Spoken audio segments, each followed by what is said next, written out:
apa? Hore. Apa tuh maksudnya? Zoom tadi katanya. Oh, Kan suruh zoom ya? iya. Ya, tapi manual ya. Iya, manual. Iya. Coba Nih. sekali lagi dong, sekali lagi. Pegel. Kan udah gak puasa. Encok. Aduh, Encok, encok. iya. Hati-hati, nanti Iya, salah. kita mengucapkan selamat Hari Raya Idul Fitri, Datikers, selamat Lebaran, selamat mohon maaf ya batin Mohon maaf lahir batin. Gimana THR udah habis? Oh, apa gratifikasi? Angin. Oh, Gue udah gocap sih. Emang ban gua dikasih angin. Tuh ada gocap, cuman aku nggak lu balikin. Ya buat acting Waktu itu doang. kemarin nggak dibalikin kan? Apa tuh? Yang 5.000. Aduh. Apa tuh? Iya, Bisa apa? gitu. Enggak, kemarin aku bicara 5.000 kayak nggak dibalikin. Udah. Tapi udah gue maafin, tenang aja. Nggak, Za. masalahnya udah fitnah, goceng doang. Kira-kira lah kalau mau memoles di sendiri tuh. Mohon maaf batin Iza. Sama-sama Mohon maaf ya, batin, gimana Detikers. lebarannya Detikers? Apakah masih berada di kampung halaman ataukah sebenarnya nggak sempat mudik? Lebaran tiba, Lebaran tiba, lebaran tiba, tiba-tiba Yeah, lebaran tiba ya. Yo. Batuk, maaf, keselak nastar. setengah-setengah. Setengah-setengah Keselak bercandanya. Santai aja.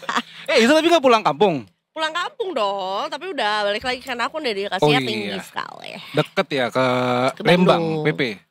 BP itu apa? Pulang pergi. Oh. Pulang pergi maksudnya. Oh, enggak juga, lebih ke arah Oh. pakai pintu kemana saja Oh, ya. wow. Iya. Kamu nggak mudik ya? Enggak, Kenapa? kan macet ke Malibu. Oh, Malibu. Nah, yang tadi itu tadi duit tadi ya? Malibu alias goceng. Iya. Enggak, gue di Jakarta aja sebenarnya. Gue di Mojokerto waktu itu masih, kalau Mbah waktu itu masih ada, masih pulang kampung. Cuman kan sekarang udah gak ada, udah lama gak ada gitu. Jadi ya udah di Jakarta aja. Baiklah, tapi tetap meaningful dong walaupun di Jakarta. Oh, banget. Sepi.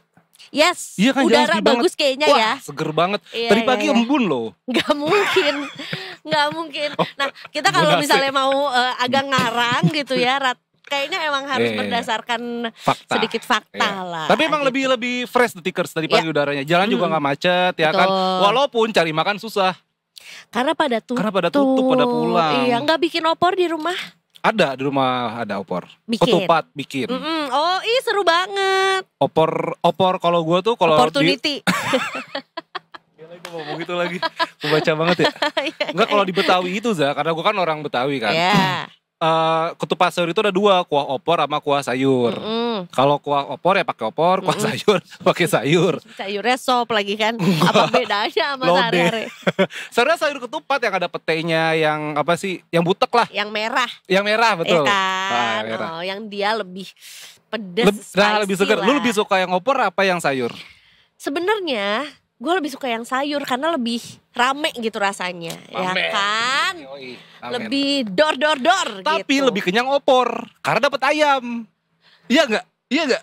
Iya bener lagi kalau Iya untuk kan? sayur kan pakai tahu coklat itu ya, tahu. Gua pakai tempe, gua nggak pakai tahu. Kalau di masak gua nggak pakai tahu. Oh, ada aturan mazhabnya.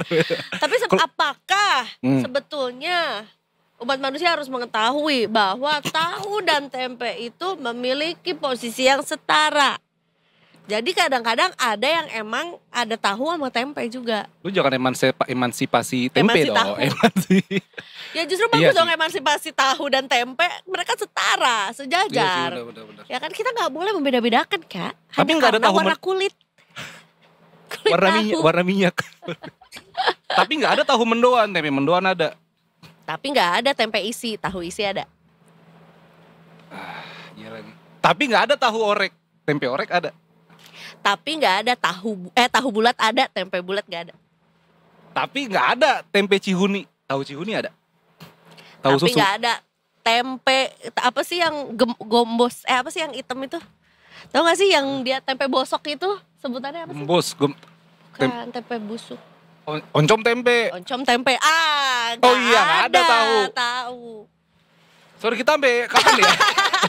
Jadi sebenarnya tahu dan tempe itu harus Iya, iya. disetarakan. Kak. Harus. Setuju iya. ya? Kita Jangan ya? dikotak-kotakan lah. Betul. Karena Menuju Indonesia Emas 2020. dibulat-bulatkan saja. Iya. Apa tuh? tahu bulat. Digoreng dadakan. Nah, The Tickers, momen Yap, liburan yap. ini juga merupakan salah satu momentum tumbuhnya pariwisata domestik. Sabar makanya Kak, jangan cepet-cepet. Oh, Karena belum ya? kita bisa kok lebih Oh, santai. Iya. Soalnya gue udah ditunggu Sama siapa? mau acara ini makan dinner kan udah nggak puasa lagi kan. Betul. Jadi nongkrongnya udah enak. Ya. Kalau uang kan dinar ya. Iya. Di momen lebaran. Untung nggak pakai permen. Betul. Di momen lebaran selain juga makanannya yang bikin kangen gitu ya. Sebenarnya juga banyak yang bikin kita tuh agak gimana gitu kalau nggak mudik. Karena memang ini momentumnya. Yes. Ya kan, kita ketemu sama keluarga, kita ketemu sama makanan-makanan yang mungkin cuma ada pas di lebaran aja. Sama juga mungkin momennya untuk mengunjungi tempat-tempat yang baru non-hits di tempat kampung halaman ya kan. Tiba-tiba suka Exactly. ada Paris-Parisan gitu, tapi di Lembang ya. Iya Di lagi. Sumedang gitu, tiba-tiba ada kayak kayak Bali gitu. Istagenik. Kalau nggak tiba-tiba di kebun teh ada rotan-rotan. Oh, ada love ya. Ada foto yang Instagramable, Instagramable, ayunan apa ya kan. Iya, I love Korea gitu kan. Tapi di kebun teh. Tapi di Petogogan. Tapi ya nggak apa-apa juga Gak apa-apa sih. juga Ya, sih, ya, it's ya, ya. okay. Nah ini tuh memang momennya sektor pariwisata juga bertumbuh banget ya Betul, kan. betul. Makanya sebetulnya juga sebetulnya it's a good thing karena memang juga dari pandemi kan pariwisata jadi satu industri yang memang Kena, terpuruk iya. banget gitu. Nah Paling sekarang besar efeknya. betul, sekarang akhirnya tumbuh lambat laun terus mengalami pertumbuhan juga dan tentunya juga nggak cuman di internasional tapi juga di domestik. Nah, ini pariwisata di periode libur lebaran 2025 ini dapat antusias masyarakat yang besar banget tercermin dari lonjakan saat kemarin Nataru 2025. Nah, dan sekarang menuju ke di libur lebaran lah ya, ini semakin meningkat lagi juga gitu. Jadi sebetulnya juga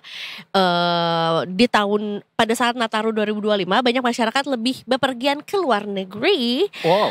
Tapi kalau di libur lebaran ini justru sebenarnya akan berkebalikan bahwa banyak masyarakat melakukan liburan di dalam negeri. Gitu. Ini disampaikan oleh CEO Tiket.com George Hendrata yang menghadiri konferensi pers di kantor Tiket.com. Dalam kesempatan tersebut, George juga mengatakan bahwa banyak sebetulnya yang diberikan oleh perusahaan-perusahaan di Indonesia juga untuk bisa mendukung pariwisata di dalam negeri gitu. Jadi memang potensi pariwisata di daerah-daerah Indonesia itu emang berlimpah dan akhirnya juga difasilitasi nih sama perusahaan-perusahaan juga. Dimulai dari Tiket.com, dimulai dari Dana juga yang bikin kemudahan masyarakat untuk melakukan transaksi selama pariwisata, selama berwisata. Selama liburan, gitu. sama jalan-jalan. Mm-mm. Pulang kampung nih, kalau kata Obama. Saya suka nasi goreng. Sate, bakso, enak ya. Betul. Indonesia bagian dari diri saya. Emang? Menteng dalam, gue nonton waktu itu. Oh panjang juga ya Panjang. kalimatnya. Ada Iya, kok di iya. YouTube masih banyak. Itu kan pas dia di UI kan, ke UI 2010 kalau nggak salah. Oh gue kira Gua kampus nonton yang itu. satunya lagi yang swasta. Bukan ya? Insya Allah. Bukan. Dapat kerja di Amerika jadi presiden. Ya itu Obama aja pulang kampung dia masih Iya, ingat iya. sate, bakso. Enak ya. Betul. Enak Still ya. remember that. Betul, Pulang betul. kampung deh. Lanjut, ini juga ada hubungannya sama pariwisata tapi ini lebih suram ya The Tickers. Yang di puncak kemarin lebih gelap. Bu, Dark. jangan suram lah. Ini Suram lah. harusnya memberikan pelajaran gitu biar para pemangku wisata, pemangku kepentingan ya, pemilik usaha wisata dan juga ya mungkin juga untuk BUMD, Betul. mungkin juga untuk pemerintah daerah bebenah lagi. Tubuhnya terguncang nggak?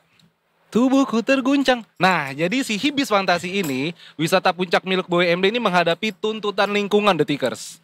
Ini kan pas puasa kemarin sempat rame kan yang Iya. dibongkar terus sampai Gubernur Jabar Pak Deddy Mulyadi sampai nangis-nangis kan. Nah, jadi kelanjutannya The Tickers sejauh Betul. ini dari 4 tempat wisata di puncak yang telah disegel oleh pemerintah, baru 1 tempat yang dalam pembongkaran yaitu si Hibis CC Fantasi. Nggak pakai Hibis, CC. CS. C-nya 1. Ini Hibis. CC. Maksud Yang- gue takutnya CC ke siapa nih? Siapa ya kan? Hibis Fantasi. Hibis menjadi tempat yang pertama kali dibongkar oleh Satpol PP Jawa Barat pada Kamis 6 Maret lalu. Tempat wisata itu memiliki izin untuk mengelola luas tanah sekitar 4.800 meter persegi. Iya. Namun nyatanya luasnya mencapai 15.000 meter persegi. sangat tidak sesuai dengan izinnya. Ya. Kok bisa ya? Kok nggak bunyi ya? Ini.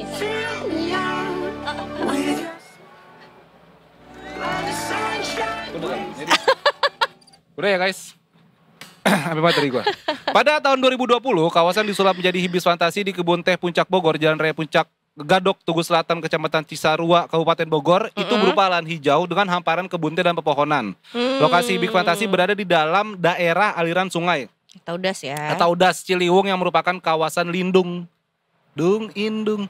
Pengelolaan yang tidak sesuai dengan ketentuan dapat berisiko terhadap kelestarian lingkungan di kawasan ini. Dan dari citra satelit Google Earth, pembangunan dimulai dari 19 Juli 2023. Google Earth ya?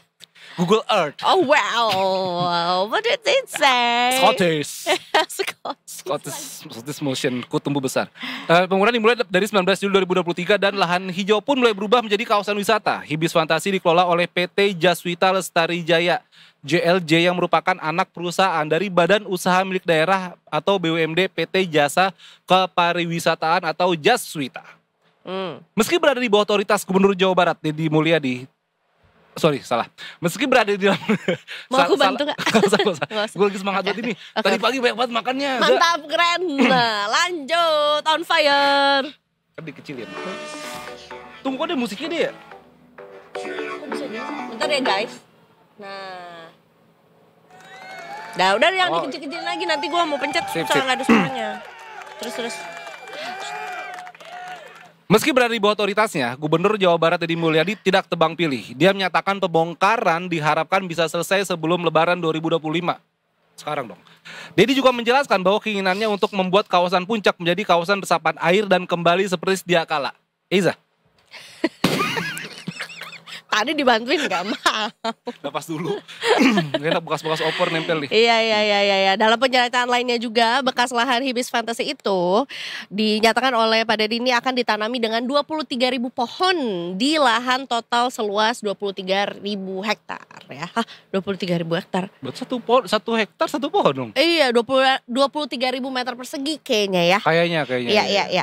Dan tentunya juga disampaikan oleh Deputi Bidang Pengembangan Penyelenggara Kegiatan atau Events Kementerian Pariwisata, Vincentius Jemadu, mengatakan bahwa pengelola destinasi wisata ini harus mementingkan dan memperhatikan kelestarian lingkungan. Jadi nggak bisa nih nyalah-nyalahin lagi bencana atau ya menyalahkan alih fungsi yang tidak sesuai lagi gitu. Dan bukan hanya mementingkan investasi yang keuntungan semata, tetapi juga perlu melihat dampak yang mungkin terjadi seperti bencana alam juga. Dan menambahkan Sekretaris Deputi Bidang Pengembangan Destinasi dan Infrastruktur Kementerian Pariwisata Utari Widya Susti juga menyebut alam adalah sesuatu yang harus dijaga oleh manusia karena telah banyak memberikan manfaat. Ya jadinya kalau misalnya tetap ada destinasi wisatanya dianggap mungkin memberikan investasi yang besar, keuntungan yang atau perputaran ekonomi. Betul ya, penerimaan daerahnya lebih tinggi juga. Tapi kalau melihat juga ada bencana alam dan akhirnya ya kayaknya ruginya lebih jauh lebih banyak gitu dibandingkan dengan si tempat wisata yang keuntungannya sendiri. Itu iya. Gitu. Karena kalau gue kemarin gue pas yang bicara banjir kemarin gue berapa kali lihat di sosmed ada tulisan kalau kita sebut bencana, tapi alam itu sebenarnya sedang menyembuhkan dirinya sendiri. Betul, bisa jadi. Iya kan, karena kayak misalnya banjir gitu kan sebenarnya kan air mencari aliran dia buat ini kan. Tiba-tiba naturally air emang nyari daerah yang lebih rendah kan. Nah itu dia, cuman ya karena memang semuanya dicor, semuanya di semen ya. What? Lanjut. Gue mau bilang what listrik kan. Iya. Gitu. Iya itu dia. Kenyang guys. Menurut gue ice Vietnam coffee enak sih. Iya sih. Iya gak guys? Kopi ya bener. Kenapa ada yang ngaji Watini Wazaitun tadi urusan? Anyway, nah sekarang juga nih buat detikers yang mungkin masih punya waktu untuk cuti. Karena sebenarnya kan baru mau beberapa diantaranya nih teman-temanku juga hari pertama masuk kantor itu adalah tanggal 7. Jadi mungkin masih ada waktu untuk libur-liburan lah ya. 3 harian lah masih cukup lah. Ini ada 5 tempat wisata religi terkenal di Surabaya yang mungkin juga bisa jadi destinasi buat detikers ya. Abis ini kita akan kasih tahu, tapi kita akan break dulu sejenak. Jangan kemana-mana, tetap di Detik Sore. Gajah, hore-hore. Kenyang guys.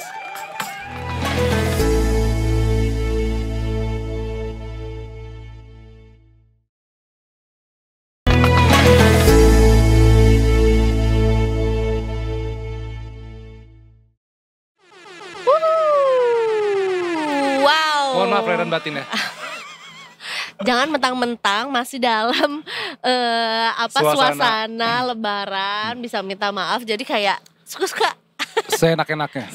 Kasihan ini loh udah bekerja. Dia emang gak ada libur, gak ada cuti nih ya alat. Ya ampun dingin banget lagi di studio. Bener. Ya kan, Dia dimain-mainin lagi. ditinggal. Udah dimain-mainin, ditinggal. Ya 10 juta bukalah pertama nih tikers nih. Emang Dilelang. segitu harganya. Jangan dong, nanti kita Iya, gak ada iya. meriah lagi. Gak ada meriah lagi. Gak ada kemeriahan-kemeriahan lagi ya. Anyway, tadi aku udah janji juga untuk kasih tahu sama detikers yang mungkin mau membuat Surabaya sebagai salah satu destinasi liburan. Nah, during libur Lebaran. Nah, ada ternyata ini 5-5-nya aku belum pernah datang. Mungkin belum Masa? pernah aku kunjungin. Kalau kamu pernah ke sana kasih tahu aku ya. Oke, ntar aku angkat, aku pencet bel ya. Oke, ting dong. Sepatu. Sepada. Iya, sepatu. 5, wisata religi yang mungkin juga bisa menjadi destinasi baru buat detikers ya. Yang pertama itu adalah Masjid Al-Akbar Surabaya. Jadi ini adalah salah satu masjid terbesar dan terindah di Indonesia yang dia lokasinya ada di Jalan Masjid Al-Akbar Timur nomor 1. Pagesangan, Kecamatan Jambangan, dan tentunya juga jadi salah satu landmark dari kota pahlawan alias Surabaya ya. Tentunya juga detikers di sini nggak cuman bisa beribadah aja, tapi juga tentunya juga bisa melihat-lihat ya interiornya yang indah di sana dan tentunya si kompleks Masjid Al-Akbarnya juga gitu. Ini bisa didatangi dengan harga tiket masuk Rp10.000 aja di jam operasional jam 8 sampai jam 12 siang dan buka lagi habis zuhur nih jam 13 sampai jam 16 sore setiap Senin sampai Jumat ya. Ini gambarannya kurang lebih seperti ini. Kemudian juga ada Masjid Cheng Ho. Itu jadi India ya. Iya. Padahal sebenarnya ini bukan India, ini adalah kolaborasi, wah, akulturasi ya antara budaya Tionghoa dan agama Islam yang tentunya juga menjadi satu ikon wisata religi di kota Surabaya juga yang ada di Jalan Gading nomor 02 Ketabang, Kecamatan Genteng ya, gitu. Kemudian yang ketiga adalah Makam Sunan Ampel. Ini adalah salah satu tokoh dari Wali Songo juga ya, yang tentunya juga punya kontribusi besar terhadap sejarah penyebaran ajaran Islam di Indonesia. Dan tentunya juga makamnya ini selalu ramai akan pengunjung yang juga niatnya untuk berziarah juga. Dan tentunya ini ada di Jalan Ampel Blumbang nomor 2A Ampel ya. Ini gratis dan bisa dikunjungi kapan saja. Kemudian juga ini yang menurut aku juga salah satu yang paling menarik yaitu adalah Kampung Santri Dresmo. Ini Suasana di kota santri asik senangkan hati. walaupun santrinya agak kaget ya dikasih trompet kayak gitu, kayak wow, agak kurang sesuai akidah. Akhlak. Ada akhlak. Nah, jadi di kampung santri ini adalah salah satu pusat kehidupan santri di Surabaya juga. Jadi banyak pondok pesantren yang berkegiatan di sana juga. Dan tentunya si kompleknya ini sudah beroperasi dari sejak pemerintahan kolonial Belanda juga. Wow, gitu. udah tua banget dong nih. Betul, dan ini tentunya juga jadi salah satu simbol penting lah ya yang menjaga identitas keislaman masyarakat di Surabaya ya. Ini ada di Sidoresmo Wonocolo, Surabaya ya. Yang terakhir adalah Makam Sunan Bungkul ya, yang merupakan salah satu tokoh yang berperan dalam penyebaran agama Islam di Indonesia di akhir masa kerajaan Majapahit. Nama aslinya adalah Ki Ageng Supa Kepo. Nah, sesuai dengan namanya, makam Sunan Bungkul ini berlokasi di belakang Taman Bungkul Surabaya dan sebetulnya juga Taman Bungkulnya sendiri juga Tempat memang wisata. satu tempat wisata juga ya, tempat rekreasi juga untuk masyarakat lokal maupun wisatawan juga. Nah, tapi di belakangnya itu atau nggak jauh dari lokasinya juga ada makam Sunan Bungkul yang memang dikunjungi untuk masyarakat yang berniat untuk berziarah ya. Begitu, dan ini harga tiketnya gratis. Yes. Tapi kalau ke Surabaya jangan lupa buat makan itu rawon, Setuju. rujak cingur. Betul. Pasti kamu habis Google ya, makanan khas Surabaya. Enggak kan, aku Mojokerto kampungku, Oh, Jawa iya, Timur. Tapi Iya kan, kumaha mirip-mirip mang. beda dong. Oh iya, apa? Mirip-mirip nggak makanannya Surabaya sama Mojokerto? Sama Maksudnya, hampir mirip-mirip kok. ya kan rawon tuh Mojokerto juga Ada punya rawon kan. Kupang. Tau gak Kupang tuh kupang apa? yang kerang Enggak. kecil-kecil? Nah, itu juga tuh khas Jawa Timur Oh, ada. nama kerangnya kupang. Iya, kupang Dimasaknya kecil. kayak apa? Direbus gitu doang, nggak ada. Kerangnya kecil banget Coba namanya aku kupang. kepo dulu ya. Itu cuma ada di kawasan Jawa Timur doang. Di Mojokerto ada di alun-alunnya. Kok kerang kupang? Kupang aja kupang. Tapi kan bukan kupang NTT ya. Iya, kerang Iya, kupang. makanya. Iya, benar-benar. Oh, hah? Oh, dia kayak kerang hijau tapi kecil. Kecil ya, Iya. hilangin.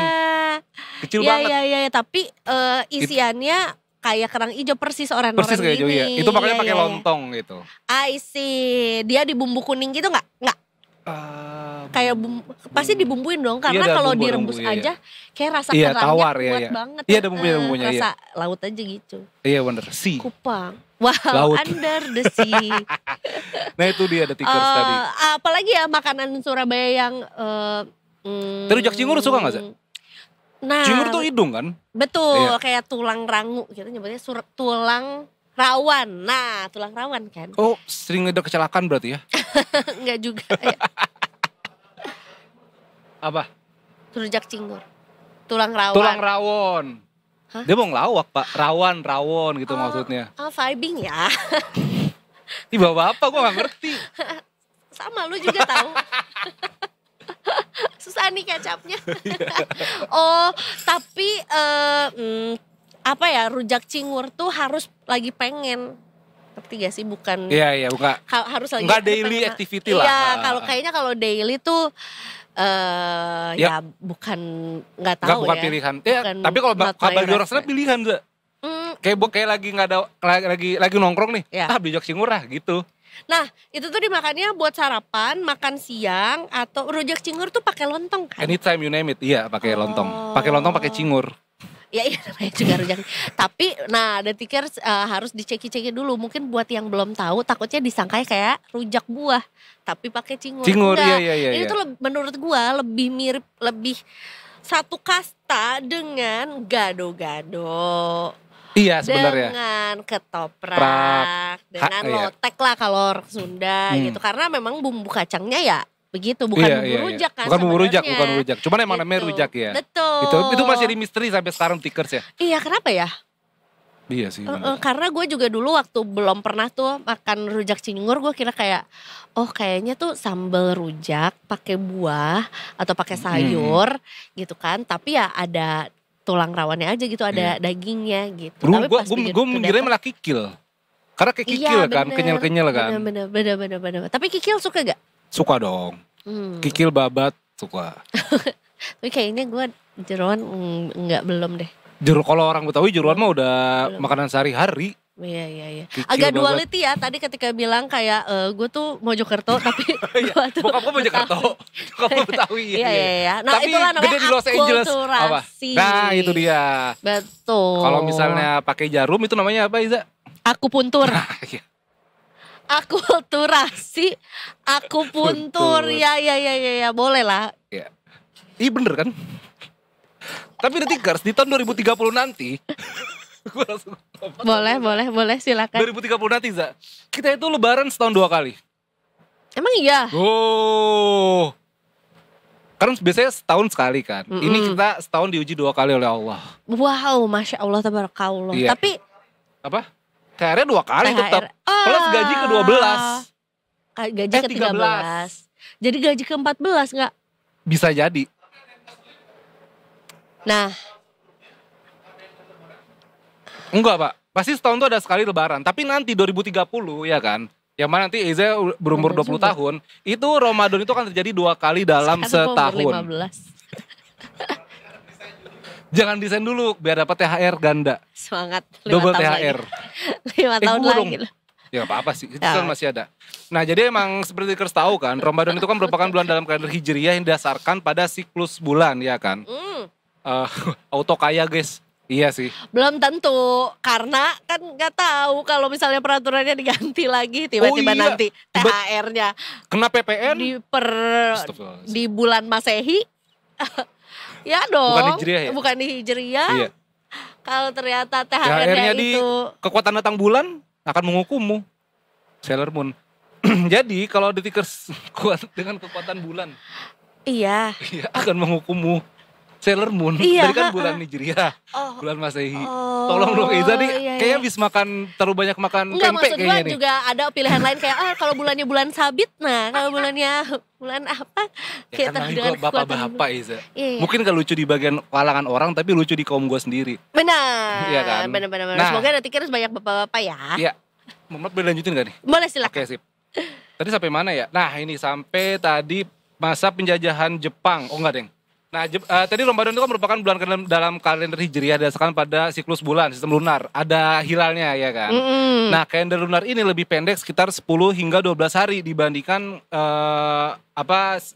kalender Masehi begitu Eza. Mm-mm. Jadi setiap tahun jatuhnya Ramadan ini bergeser sekitar 10 hari lebih awal dibanding periode sebelumnya. Oke. Ini berarti Ramadan tidak akan jatuh pada tanggal yang sama di setiap tahun dan Betul. setiap waktu. Betul. Ramadan dapat dalam tanda kutip bergeser. Mau kemana? Anda bukan Ramadan. Iya. Iya. Nah, pada tahun 2030 nanti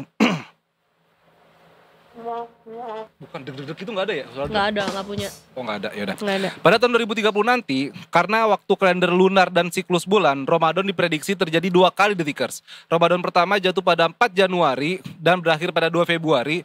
Kemudian Ramadan yang kedua jatuh pada 26 Desember 2030 ya sampai berapa tuh? Sehari saya tahu. Ya 16 Januari lah. Iya kan? Emang iya. Ya kan 30 hari. Eh, Ya sekarang sampai awal iya, Januari lah. Iya. 11 Januari bertemu. Setahu gue itu sih. Januari aku berkenalan denganmu. Oh iya benar. Februari aku mendapatkan Buka cintamu. puasa. Iya, benar. Jadi 2 kali Detikers 2030. Oke. Jadi yang pertama itu Januari di awal tahun dan kemudian di akhir tahun. Kalau sampai bulan Ramadan aja kita nggak bertobat, antum mau bulan apa lagi? Kalau kata Ustadz Hidayat begitu. Karena kan Ramadan ini kan bulan yang bulan yang suci gitu kan. Betul. Makfiroh, pengampunan. Iza makfirah. Betul. Iza Iya deh, suka mengampuni. yang alumni pesantren. Oh jelas. Santen kilat. Enggak kilat lagi 3 tahun kan lu. Iya.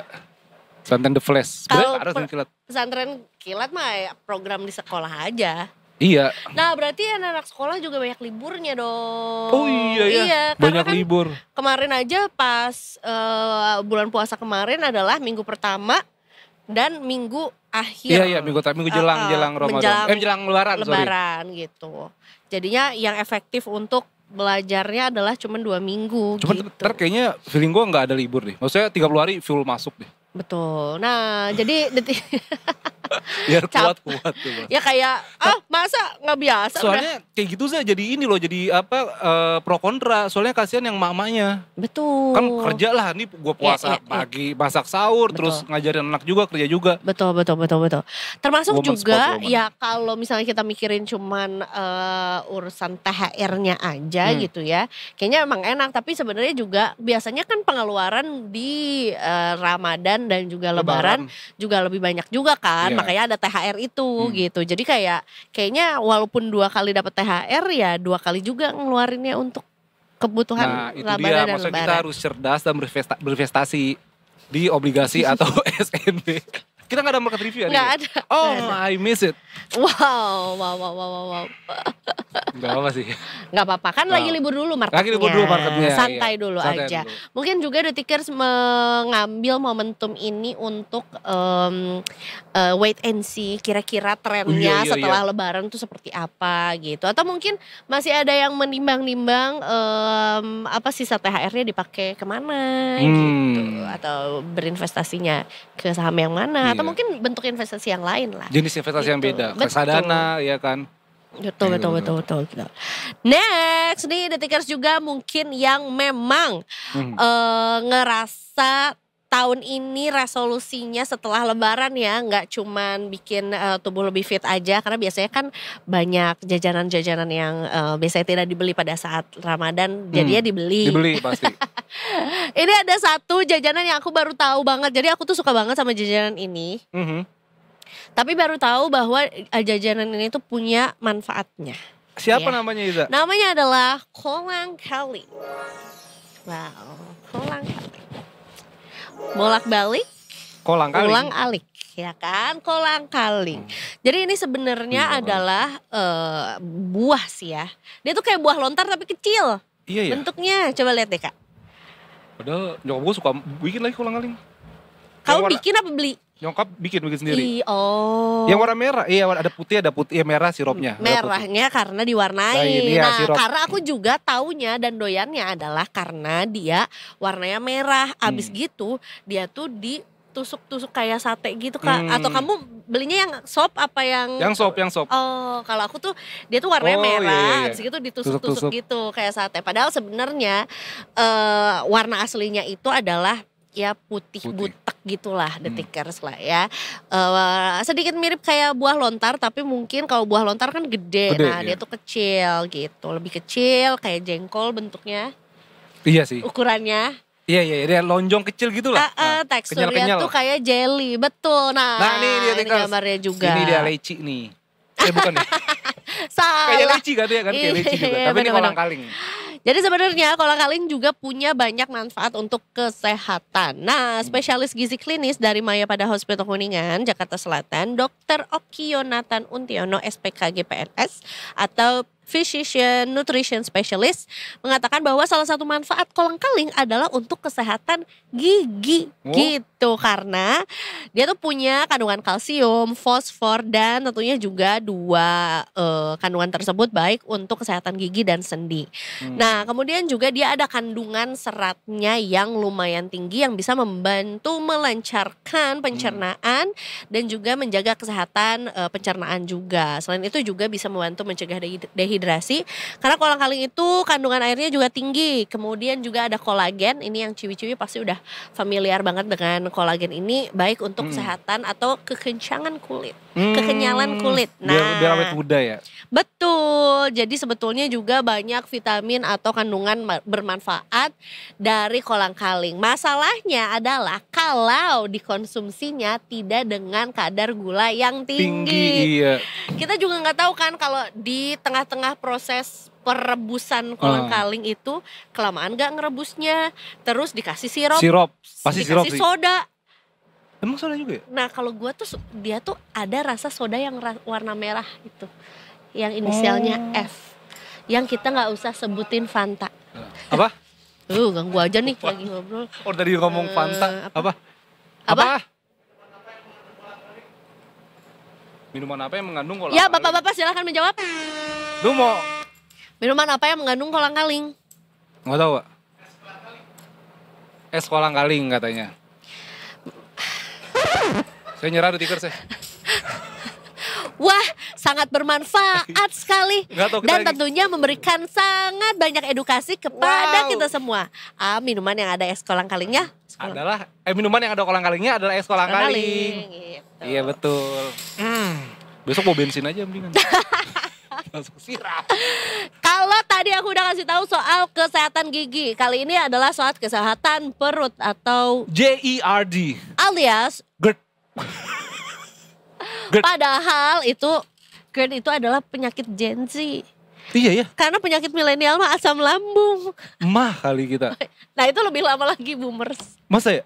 Sebenarnya kan sama aja Kak, cuma Oh emang penyebutannya. dia. Nggak ngerti Enggak, nih. tapi emang berubah seiring berjalannya waktu, Za. No, it's the same, penyebutannya aja yang beda. Oh. Nah, ini nih di sini nih perbedaan.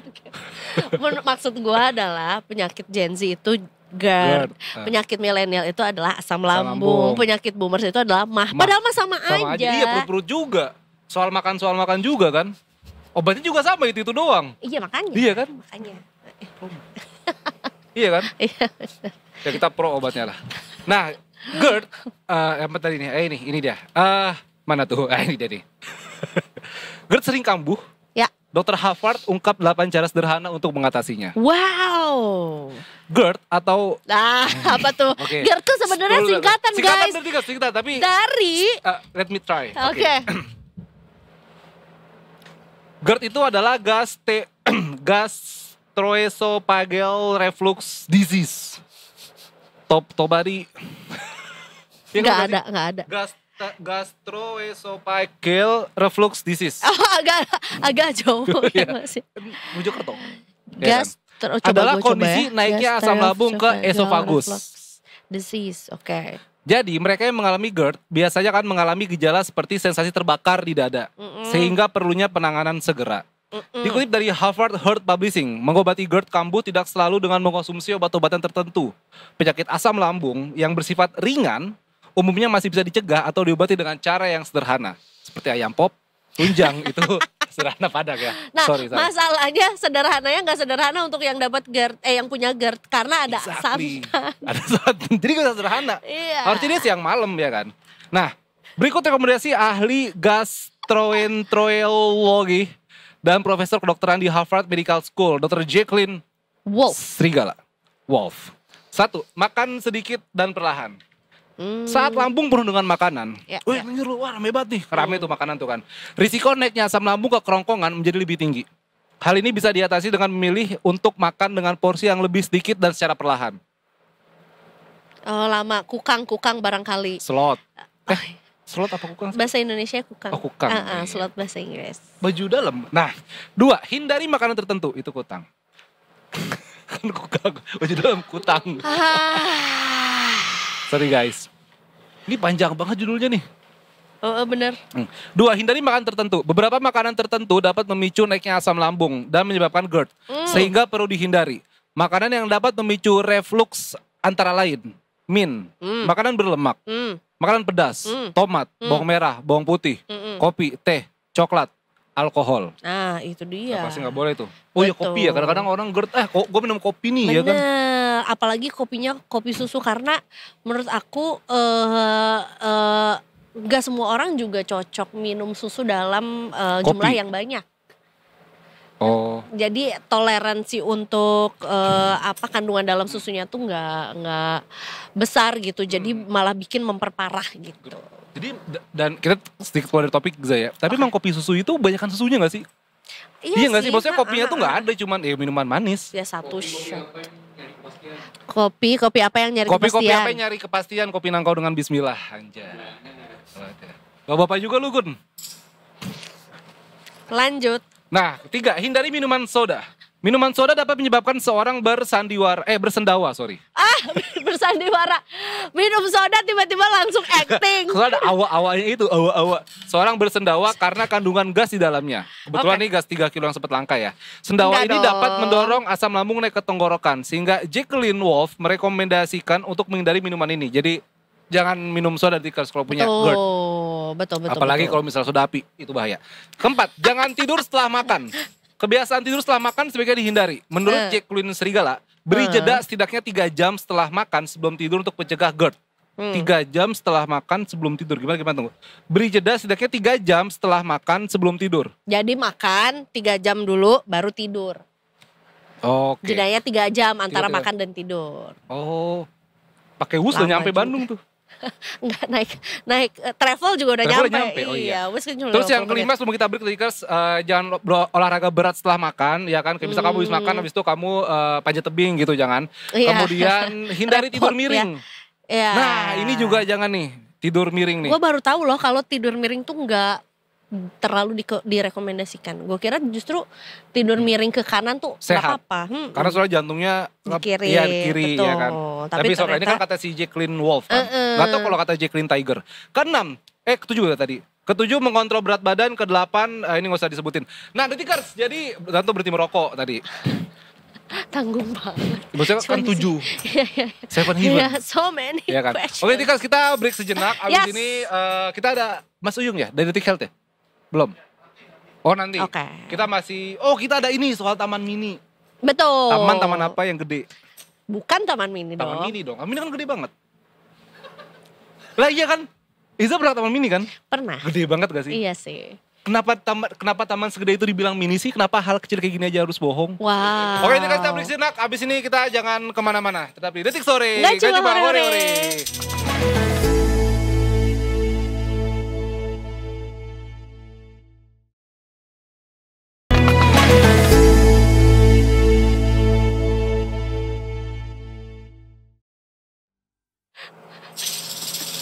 Wow.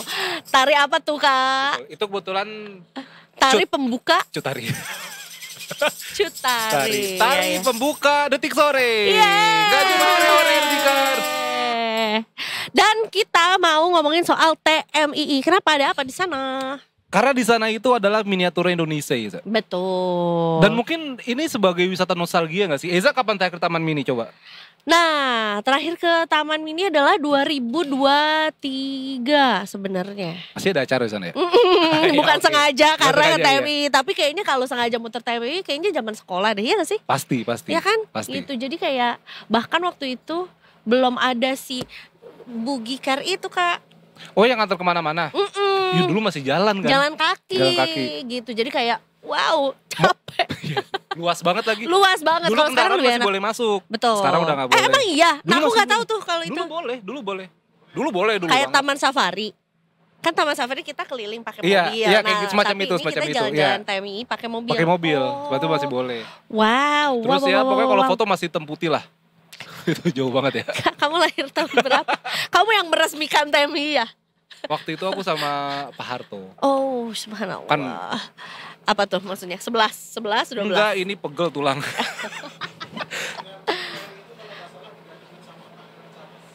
Emang iya. Coba cari. Pokoknya Taman Mini Indonesia Indah itu diresmikan oleh Butin Soeharto di Butin. tahun 1975. Nah, pada saat itu Provinsi Indonesia masih 33, ya kan? Dan ditampilkan dalam anjungan daerah berarsitektur tradisional gitu. Jadi ada busana-busana daerah, tarian daerah, tradisi daerah gitu. Iya, dan itu maksudnya Taman Mini itu bisa dibilang sebagai destinasi nostalgia gak sih? Betul. Walaupun katanya sekarang itu keren banget. Nah, aku belum kebayang nih sekarang tuh kayak apa. Tapi kalau boleh sneak peek sedikit, 2023 itu Pas ada acara sana, pas Liza. aku terakhir kali ke sana, dia memang ada museum batik yang baru diresmikan. Jadi nambah lagi lah satu feature lah ya gitu, atau satu destinasi lainnya lah ya yang juga memang ada di dalam TMII Iya. gitu. Bahkan kan juga ini sebelumnya sempat direvitalisasi sampai Betul. menelan anggaran 1,27 triliun loh, Za. Wow. Dan memang ya dipercantik lah begitu Taman Mini. Betul. Jadi kesannya kalau dulu kayaknya kesana gelap gitu kan, anjungannya kayak serem sih kalau dulu. Kayak apa tuh Istana Boneka. Iya kan ada Iya, kehidupan ya. Istana Boneka pakai baju Pakai baju daerah adat, iya. gitu. Tapi sebetulnya Taman Mini Indonesia ini tuh masih dalam proses revitalisasi, dan yang direvitalisasi itu adalah Joglo Sasono Utomo. Tahu nggak yang mana ya? Oh, itu salah satu tempatnya kali ya. Kemudian ada Sasono Langgeng Budoyo, Sasono Adiguna, Tugu Pancasila, Museum Teater Garuda, Museum Telkom, Museum Keongmas, Lanskap Oh iya, Danau Keongmas. Archipelago, Pedestrian Anjungan, Viewing Tower, dan juga Kaca Benggala. Nah, nanti setelah direvitalisasi, Taman Mini Indonesia ini akan terdiri dari 70% zona hijau dan 30% zona bangunan. Ih, kebayang berarti Wah, kayak lebih seger dong. iya gitu, Iya, jadi kan? kayak ke area terbuka aja gitu, ya Dan kan? saya juga ada ini yang terkenal tuh musim komodo, Za. Yang Nah, aku gede. belum pernah. Ada yang gede banget kayak komodo. Tapi Oke. dalamnya tuh musim satwa sebenarnya. Tapi komodo juga ada di situ. Tapi ada komodo hidupnya nggak? Kayaknya ada deh. Tapi sekarang nggak tahu deh. Tapi kayak dulu ada. Ada. Ya? Ada. Oh ya? Dari sana dari Pulau Komodo dibawa langsung. Wow, banyak buaya Oh, juga yang- di sana. Hai ya, kalau aku chat ada yang marah nggak gitu buayanya ya? Itu buayanya template juga ya. Dan katanya di sana bisa ngasih makan komodo.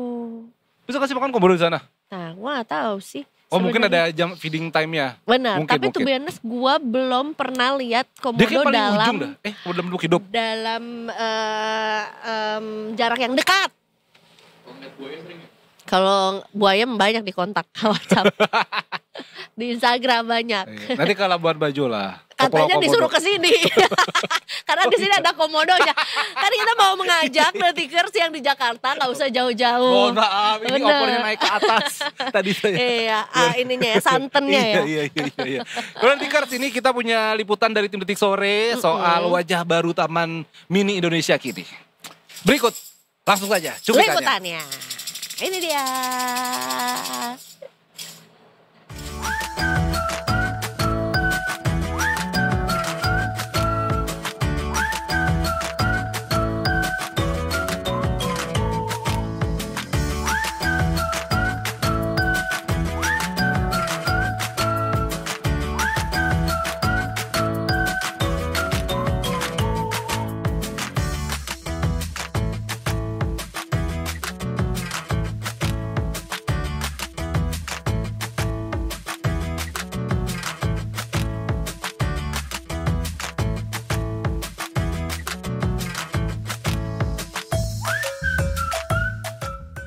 Hai, halo Detikers. Saya mau mengucapkan minal aidin wal faizin, mohon maaf lahir batin.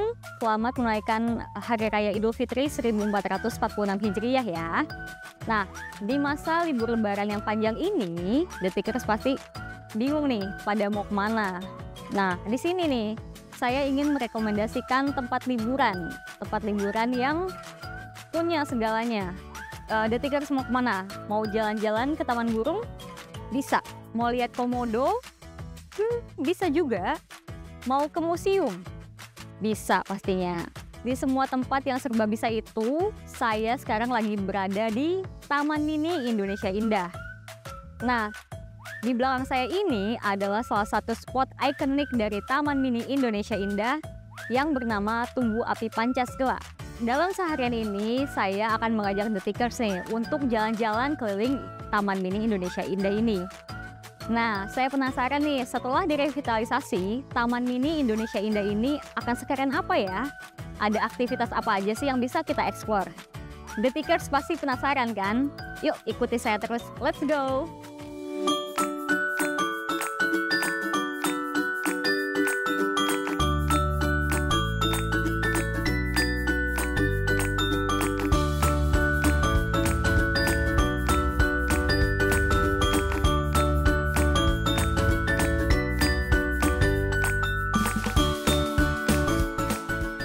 Detikers, saat ini saya sedang berada di halte bus angling atau angkutan keliling, di mana angkutan keliling ini sudah disediakan oleh pihak Taman Mini Indonesia Indah untuk mengangkut pengunjung mengelilingi Taman Mini Indonesia Indah.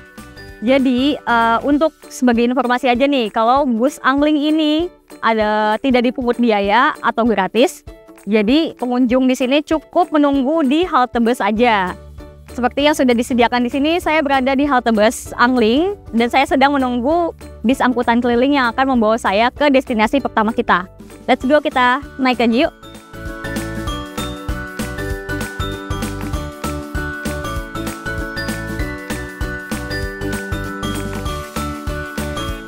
Taman Mini Indonesia Indah membawa konsep hijau usai direvitalisasi. Makanya, selain penambahan fasilitas mobil angling tadi, ada juga persewaan kendaraan listrik seperti sepeda, skuter, hingga motor listrik, yang tujuannya untuk mengurangi pembakaran karbon dari kendaraan pribadi para pengunjung.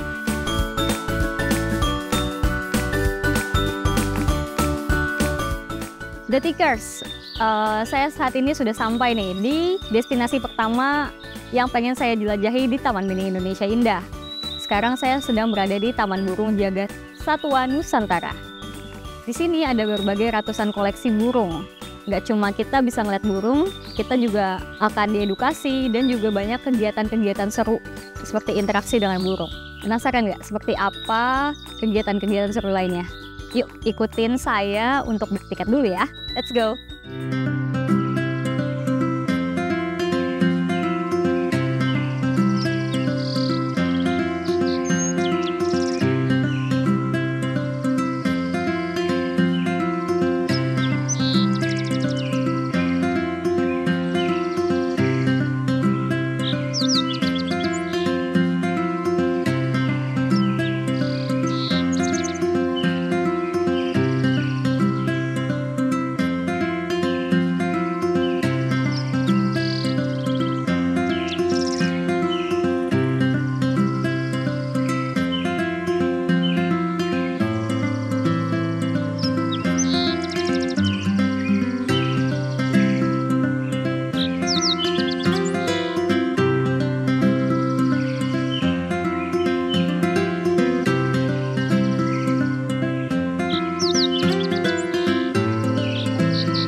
Tikers, selamat datang di Museum Komodo.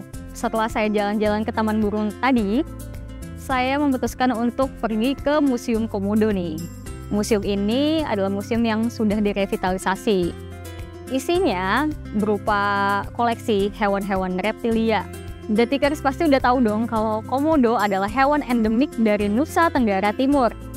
Nah, di Museum Komodo ini nggak hanya hewan komodo aja nih yang dipamerkan, tapi juga berbagai jenis reptilia seperti katak, kodok, kadal, bahkan buaya juga ada.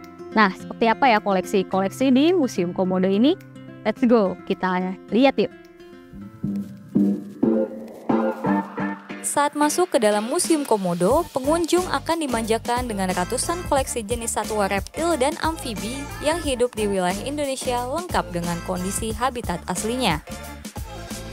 Selain melihat atraksi animal feeding, The Tikers juga bisa mencoba seperti yang saya lakukan sekarang. Ini adalah hewan endemik Asia Tenggara, ular piton albino. Ini adalah liburan pilihan kami ketika kami tidak pulang lebaran mudik ya. Karena kan kayaknya kalau ke Taman Mini itu agak sepi di bulan lebaran kan. Jadi enak lah bawa anak-anak. Terus kalian lihat-lihat dan mengedukasi mereka. Pasti dong. Iya. Terus balik lagi. Karena tempatnya bersih, rapi, banyak enak. Sebenarnya sih karena kan aku pernah kesini tuh udah lama banget ya, sekitar waktu aku kecil lah, SMP gitu. Dan ternyata pas kesini emang nyaman banget tempatnya gitu. Favorit spot kakak-kakak ini yang tadi udah jalan-jalan kemana nih? Kalau aku Taman Komodo, karena tadi aku sempat ngeliat ular juga, terus aku coba kalungin ularnya juga. Itu experience yang luar biasa sih, seru banget. Kita nggak perlu jauh-jauh untuk mengunjungi seluruh penjuru Indonesia gitu ya, cukup ke Taman Mini Indonesia Indah aja.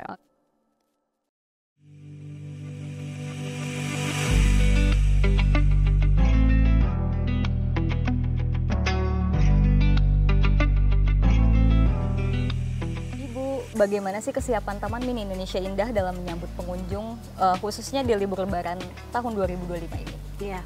Apa persiapan Taman Mini dalam menyambut Lebaran tahun 2025? Pastinya yang pertama kita siapkan event nih Mbak, karena Taman Mini kan adalah theme park yang untuk menyambut tamu-tamu, untuk memanjakan mereka. Jadi event-event kita berlangsung bahkan dari mulai sebelum Lebaran. Pengamanannya kita tambahkan untuk security, biasanya kita ada 200-an, nah sekarang kita tambahkan untuk pengamanannya. Kita tahu ya, kalau dalam ini kan pasti ada angling atau angkutan keliling nih. Jadi pengunjung datang mereka bisa putar-putar Indonesia dengan angling. Nah kita ada tambahan bis, beberapa bis untuk tambahan untuk visitors dan pengunjung itu biar lebih nyaman. Lalu tambahan juga kita tambahkan tadi fasilitas yang akan kita opening, food court. Jadi pengunjung nggak usah kemana-mana. Kita mungkin akan tutupnya lebih malam, sekitar jam 9 malam. Mulai sama, kita mulai dari jam 8 pagi sampai jam 9 malam. Karena Lebaran ini peak season ya, di mana-mana harganya sebenarnya tinggi, kami tetap sama, tapi masih 25.000. Kita ingin selalu mendukung pariwisata Indonesia dengan wajah baru Taman Mini, dengan sudah beda cerita Taman Mini. Kita ingin mengedepankan Taman Mini ini tidak boleh hilang, tidak boleh semua orang tahu Taman Mini. Tapi kita ingin mengedepankan bahwa satu-satunya taman yang ada semua anjungan, semua rumah merepresentasikan Indonesia itu hanya Taman Mini.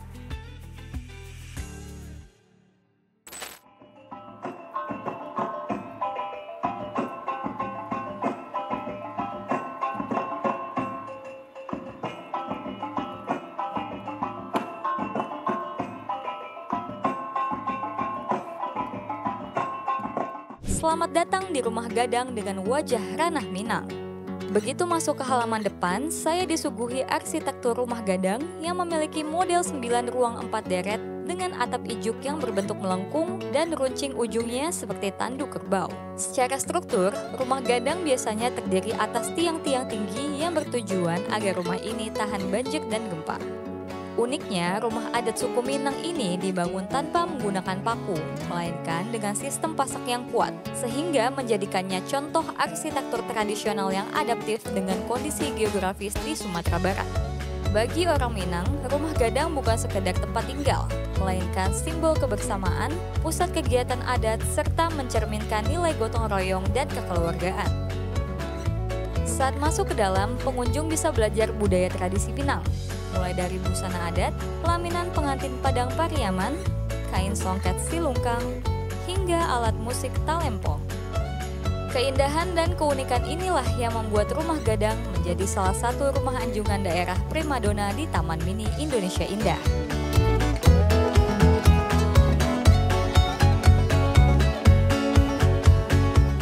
Detiker, setelah tadi jalan kaki dan naik bis angling, saya ingin menikmati Taman Mini Indonesia Indah di dalam perspektif yang berbeda nih, yaitu dari ketinggian. Nah, saat ini saya mau naik salah satu wahana yang menjadi primadonanya Taman Mini Indonesia Indah, yaitu kereta gantung. Saya ingin melihat Taman Mini dari ketinggian yang kita bisa ngeliat semuanya lah ya. Seperti apa ya sensasinya? Let's go, kita coba.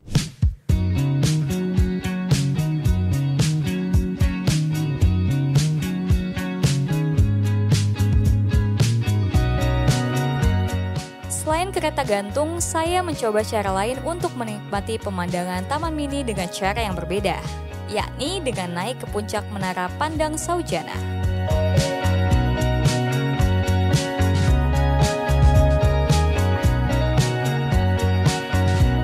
Terletak di tepi danau, menara ini dihadirkan untuk wisatawan menikmati pemandangan danau arsipelago, yakni danau yang memiliki bentuk kepulauan Indonesia dari perspektif 360 derajat. Sore hari adalah waktu yang tepat jika ingin berkunjung ke sini. Di momen ini, cahaya matahari bergerak ke arah barat sehingga pengunjung bisa mendapatkan momen golden hour untuk berfoto. Jalan-jalan saya di Taman Mini Indonesia Indah ditutup oleh pertunjukan memukau atraksi air mancur Tirta Cerita. Pertunjukan ini menampilkan animasi cerita legenda Nusantara karya anak bangsa, yang dilengkapi aransemen musik daerah, video mapping spektakuler dengan menghadirkan atraksi 300 drone. Daya tarik inilah yang berhasil memesona puluhan ribu pengunjung dan membuat pertunjukan air mancur ini menjadi viral di sosial media.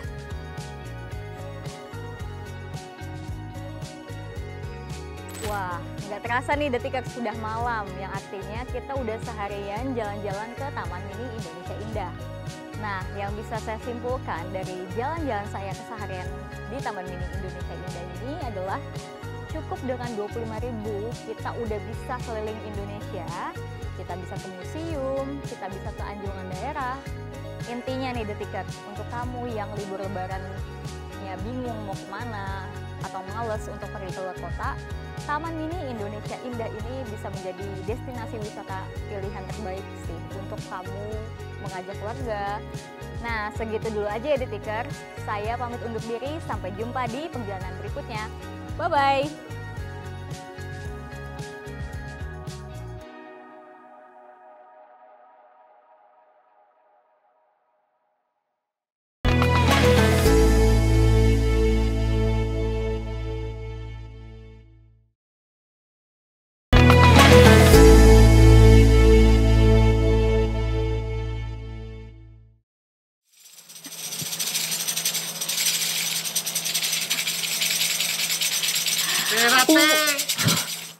Walau malam gelap tiada kecrek dong.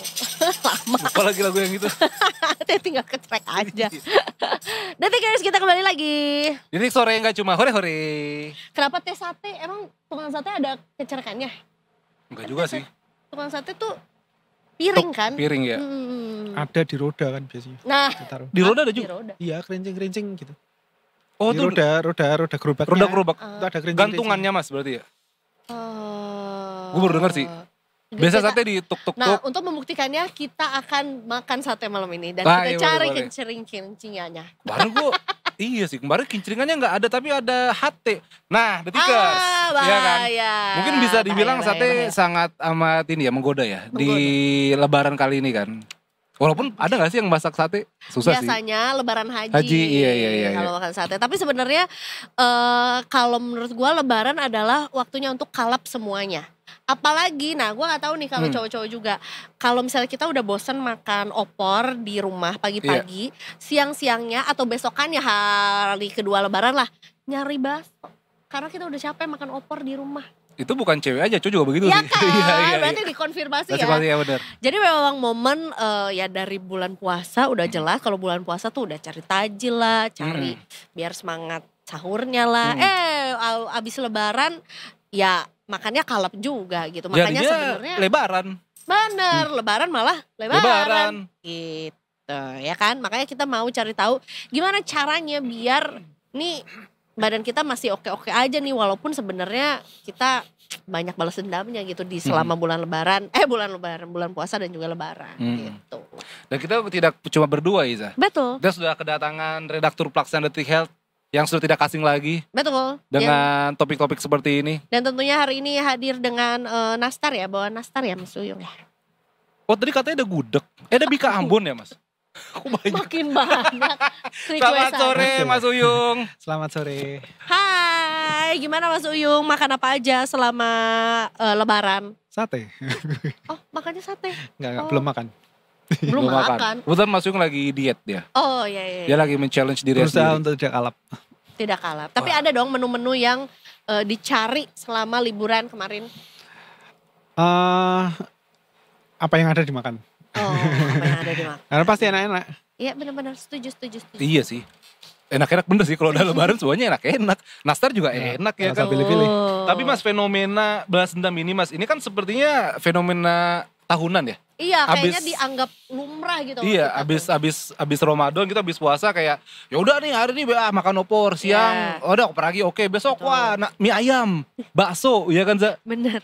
Kalau tukang nasi goreng susah tuh dicari pasti. Dicari beneran. Kalau enggak ngambilnya itu apa? Wah ada nastar buka, Betul. nanti ada apa sih nama kue kacang lah apa sih? Iya, kue putri salju Putri lah, salju. kue kacang mete lah. Kacang iya bisa. Ya, kastengel. Kastengel. Nah. Oh lidah kucing. Iya benar, lidah kucing. Gue Salah tadi mau satunya. bilang lidah buaya, tapi kayaknya lidah buaya agak seger ya. Buat sampo. Maaf, salah. Lidah mertua juga ada.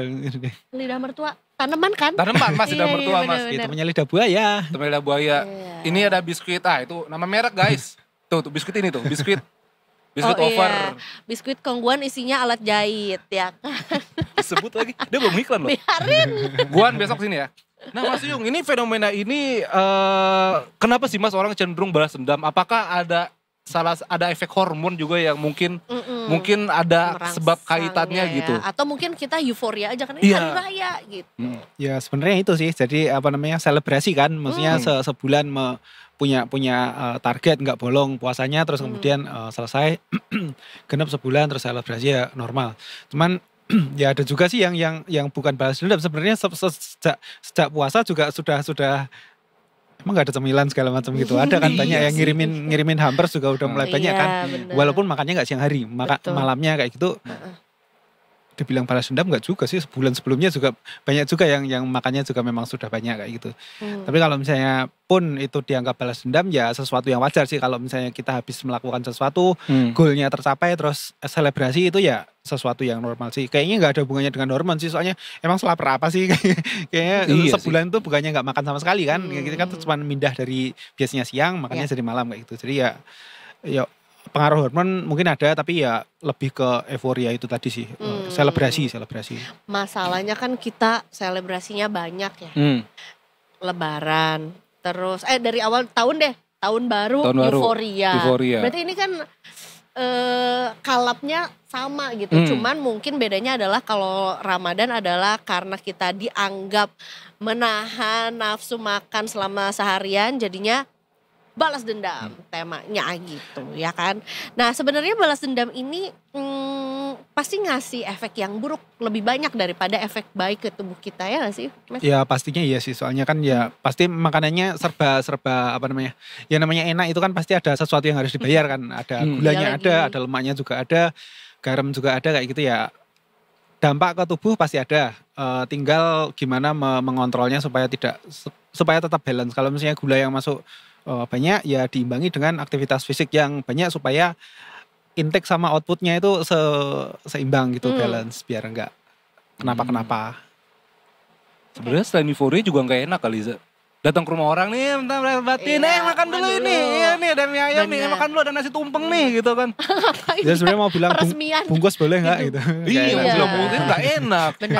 Nggak enak. Jadi harus on the spot makannya tuh Buat makan. dicemil. Ntar ke rumah satu lagi makan lagi. Lebih ke nggak enak sih. Benar. Enak sih. Iya, enak sih Mas. Cuman maksudnya nggak enak kalau kita nolak gitu. Tuh, ke tubuh kitanya ya, Ke tubuh akan kitanya, gimana iya. gitu. Nah, soal si efeknya sendiri karena memang lebih banyak buruknya karena memang ya makannya enak terus. Apalagi yang disajikan juga udah jelas bukan makanan, ya kita nggak bilang makanan yang nggak sehat ya, tapi udah pasti lebih banyak gula santannya lah gitu. Apa efek yang paling signifikan terjadi ke tubuh kita kalau kita balas dendam gini?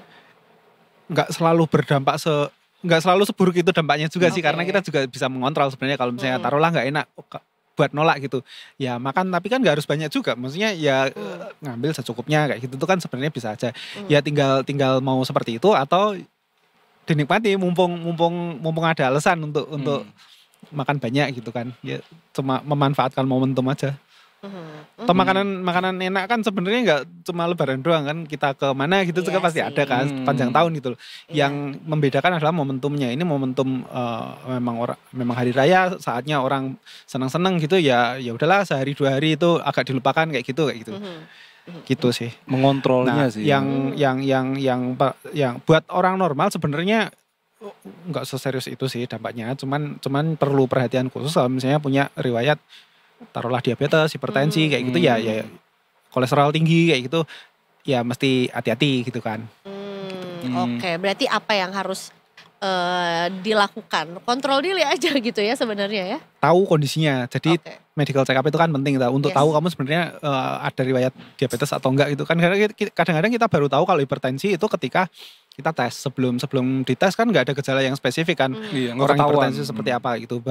Baru ketahuan pas pas ada keluhan, periksa, ternyata hipertensi kayak gitu. Jadi kalau orang pernah check up terus kemudian tahu kondisinya seperti apa, ya dia tahu apa yang harus dilakukan. Misalnya yang mesti dibatasi apa, nastar secukupnya atau apa sih opor kayak gitu yang berlemak gitu dibatasin kayak gitu. Dia tahu apa yang harus dihindari, seberapa banyak dia boleh aman mengonsumsi kayak gitu, akan lebih bisa dikontrol kalau dia tahu kondisinya. Gitu. Oke. Soalnya gue pernah pernah baca gitu di sosmed. Ini correct me if I'm wrong Mas ya. Katanya kalau misalnya masalah perut yang offside, perut yang buncit gitu. Betul. Atau kegemukan gitu Mas. Itu katanya 80% karena pola makan ya Mas ya? Ya. Betul tuh berarti Mas? Persenannya berapa ya, tapi faktor pola makan itu sebenarnya lebih dominan dibandingkan aktivitas fisik. Orang kurang olahraga kalau selama pola makannya bener sih bentuknya nggak akan separah yang makannya berantakan. Biasanya sih seperti itu.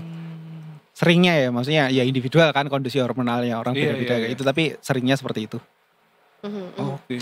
Nah, sebenarnya kan puasa itu tujuannya baik. Pasti ada yang maksudnya puasa itu tujuannya adalah membersihkan diri, nggak cuman batinnya juga tapi secara badan juga gitu ya. Makanya sebenarnya pada saat puasa tuh manfaatnya juga untuk tubuh juga banyak gitu. Tapi ada perubahan nih dari pola makan, pola tidur dan segala macamnya juga. Nah, kadang-kadang tuh selama beradaptasi dari nggak puasa ke sebulan berpuasa, itu badan berubah. Habis itu dari puasa sebulan, habis itu nggak puasa, itu berubah lagi juga. Nah, apa yang harus kita lakukan untuk mengembalikan pola makan dari yang nggak puasa ke puasa ke nggak puasa lagi gitu?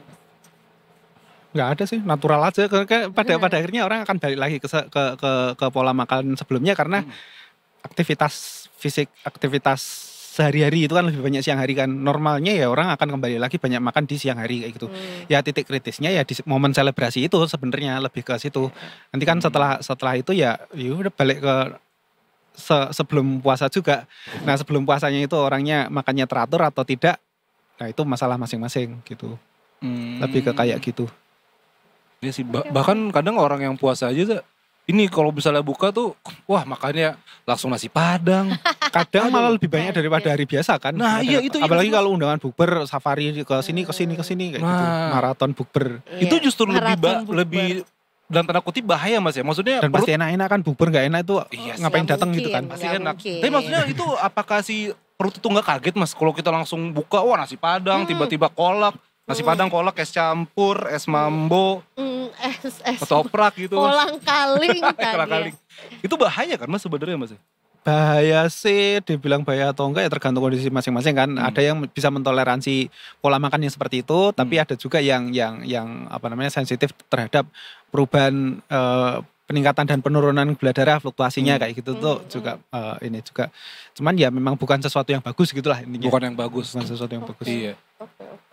Karena soalnya kayak gue pas Ramadan kemarin, kalau misalnya gue tuh pribadi kalau misalnya buka puasa pakai yang anget. Iya, emang Nah, enaknya. tapi ada orang ada yang pakai dingin kan.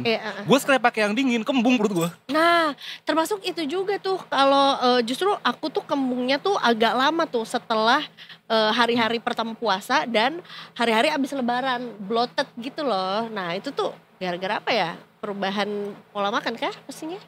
Iya, pencernaan itu rumit ya, maksudnya sesuatu yang berlaku untuk seseorang bisa jadi berbeda sama orang lain. Cocok-cocokan makanan, misalnya aku makan ini normal-normal saja, tapi temanku makan ini bloated kayak gitu. Ya, yang apa namanya, yang biasanya bermasalah ya dihindari, itu paling gampang sih. Ya, orang tahu yang memicu kembung biasanya apa kayak gitu, itu dihindari. Cuman perubahan pola makan, durasi kosongnya jendela tidak makannya itu panjang kayak gitu. Biasanya di malam hari dipindah ke siang hari. Nah, kerasa kembungnya pas itu kayak gitu sih biasanya kayak gitu. Kalau suhu tuh gimana kayak Ya ada juga yang sensitifnya sama suhu gitu kan. Jadi kalau kena dingin individual sih, bilangnya individual. Ada yang sensitif. Kalau kena dingin sedikit kembung lah, apalah, pilek atau apa kayak gitu kan. Ada juga yang kalau anget malah nggak enak gitu kan. Iya sih. Karena kalau logikanya kan sebenarnya masuk ke tubuh ya dia akan menyesuaikan kan. Yang tadinya panas juga bakalan turun, yang tadinya es ya masuk ke tubuh ya akan anget juga kan di dalam juga. Benar. Gak akan tetap es di dalam gitu. Iya, makanya kan juga kan kalau Nabi kan buka cuma pakai air putih sama kurma. Betul, tapi bukan berarti sepohon ya biar kenyang kurmanya. 1 hektar. 1 hektar kebun kurma. Repot, orang Arabnya aja gak begitu juga. Tapi sebenarnya ini nih yang jadi kadang-kadang kita kalau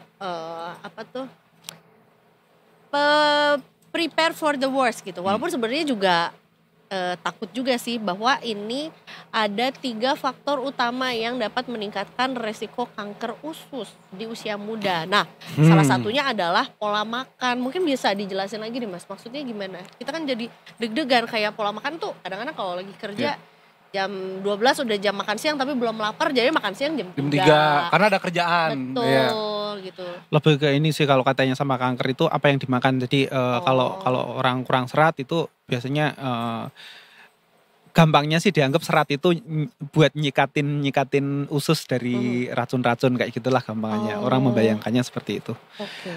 Beberapa riset mengaitkan konsumsi daging merah dengan risiko kanker. Jadi kalau misalnya kebanyakan itu risikonya lebih gede, walaupun ya pro kontra karena kita tetap butuh daging merah untuk sumber zat besi. Yang lebih apa namanya, yang lebih kuat juga ininya apa namanya, jadi kambing hitam adalah bakar-bakaran, jadi apa namanya sate yang sampai gosong gitu tuh. Nah itu yang banyak pakar sepakat bahwa itu salah satu karsinogen, zat yang memicu kanker gitu. Bakar-bakaran yang terlalu gosong kayak gitu tuh yang.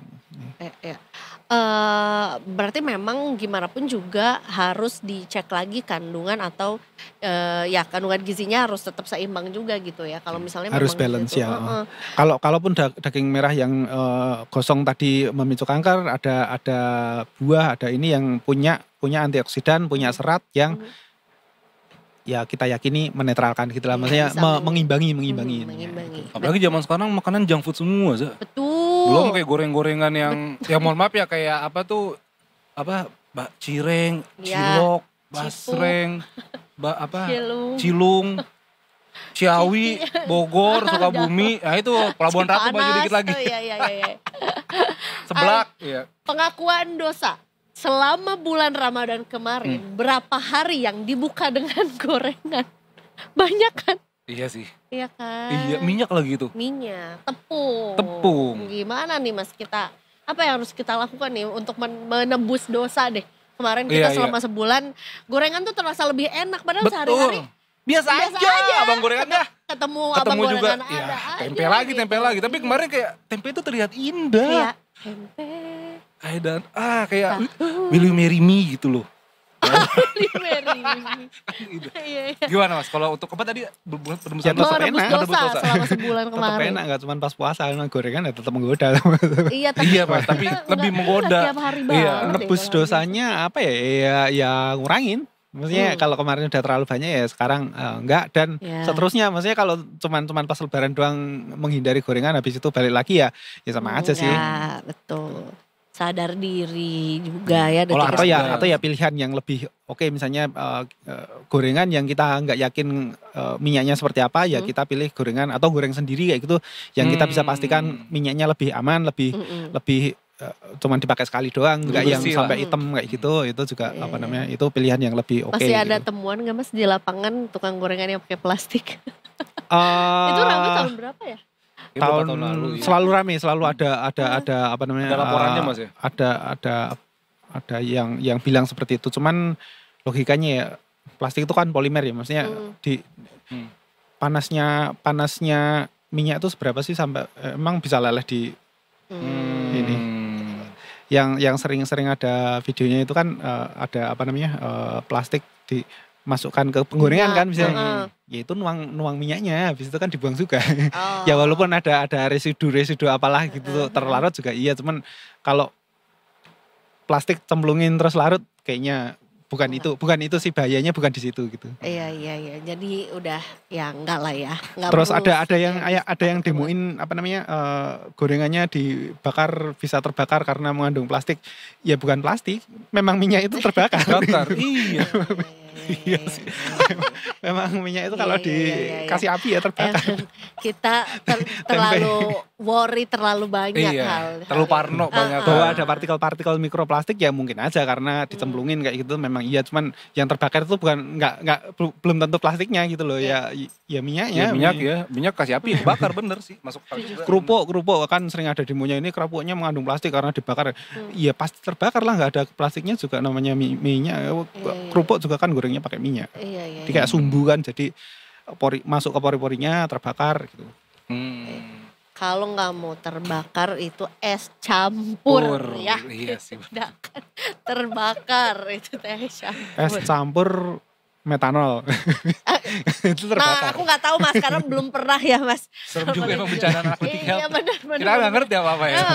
Ya kan Ika lagi. Es campur 40% gitu terbakar juga.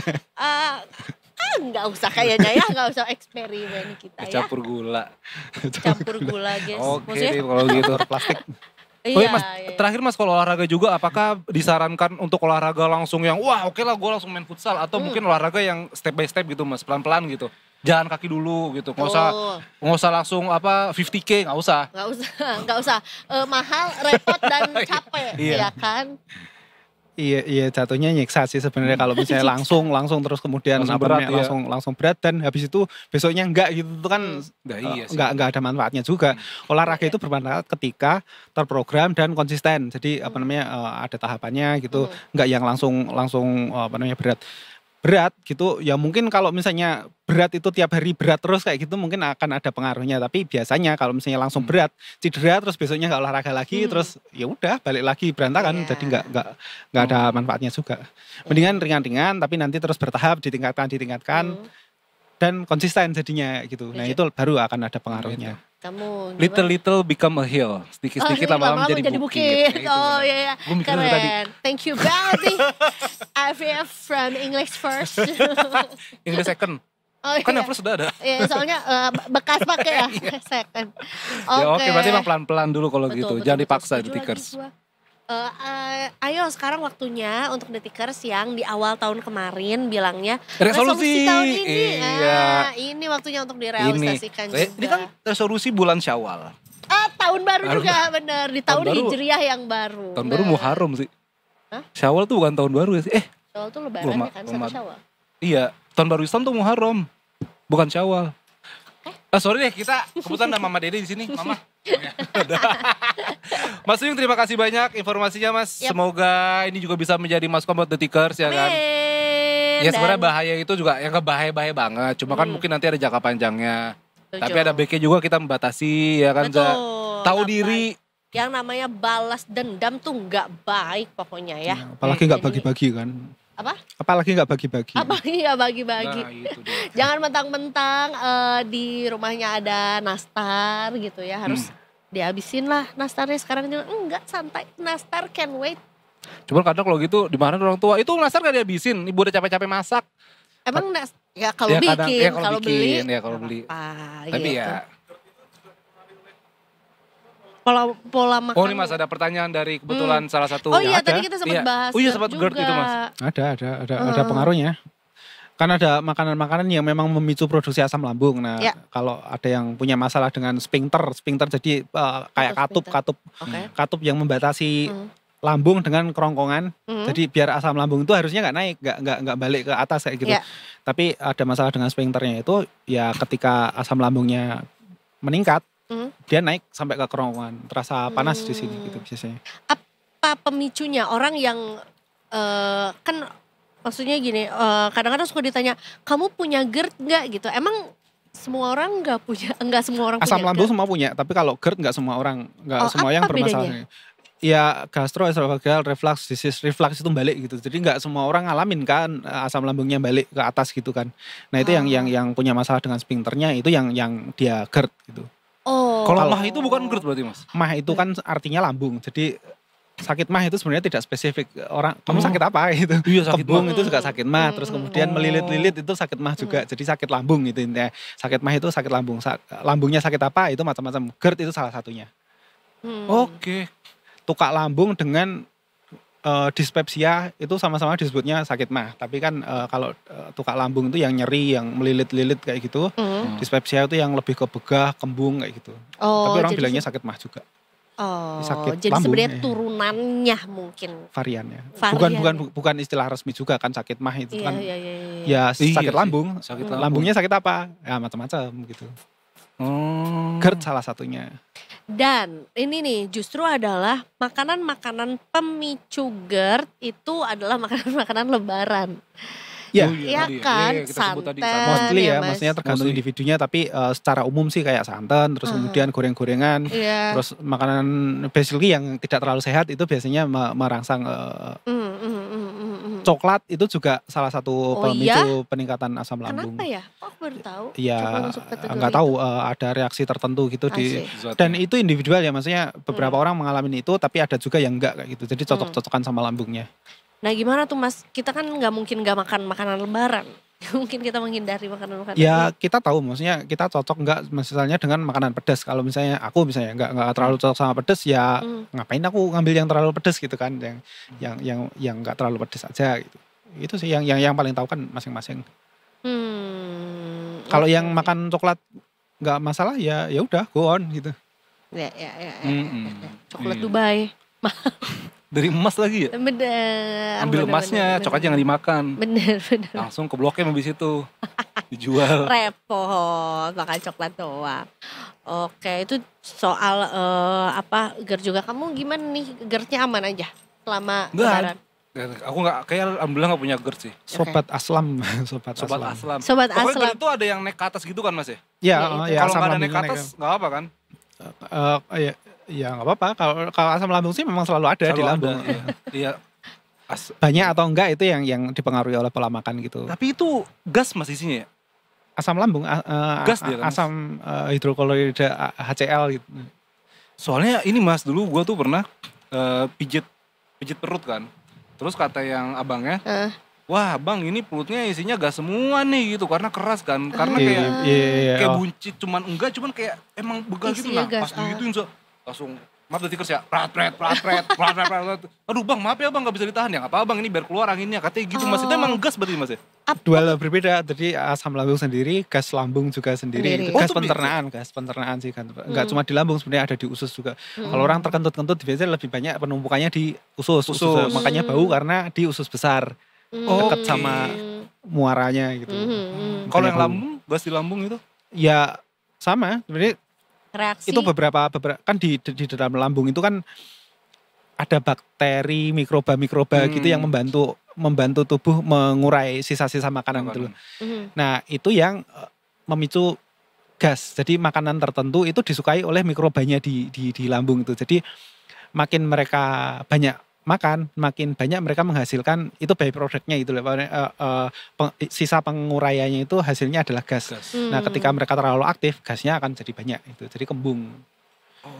Nah, biasanya terjadi barengan dengan asam lambung meningkat kayak gitu. Itu dua hal yang berbeda. Dua hal yang berbeda tapi bisa terjadi bersamaan dan sering terjadi bersamaan. Berarti emang harus semakin sekarang semakin diperhatikan apa yang kita konsumsi dan bagaimana mengkonsumsinya gitu ya. Maksudnya juga ya kalap itu tadi kan berarti kalap tuh artinya memasukkan banyak makanan dalam waktu sesingkat-singkatnya. Kaget lah perutnya juga gitu. Jadi kaget. Iya. Dimasukin makanan. Gitu Detikers. Jadi ya mudah-mudahan walaupun kita sekarang lagi bersukaria nih ya karena memang lagi merayakan hari raya juga. Hari kemenangan juga setelah kemarin mungkin gak bisa ngopi siang-siang. Ngopi. Gak bisa nasi padang siang-siang gitu. Sekarang udah bisa tapi tetap juga harus diperhatikan juga. Direm. Jangan langsung minum kopi luwak, kopi tubruk, kopi amume, jangan.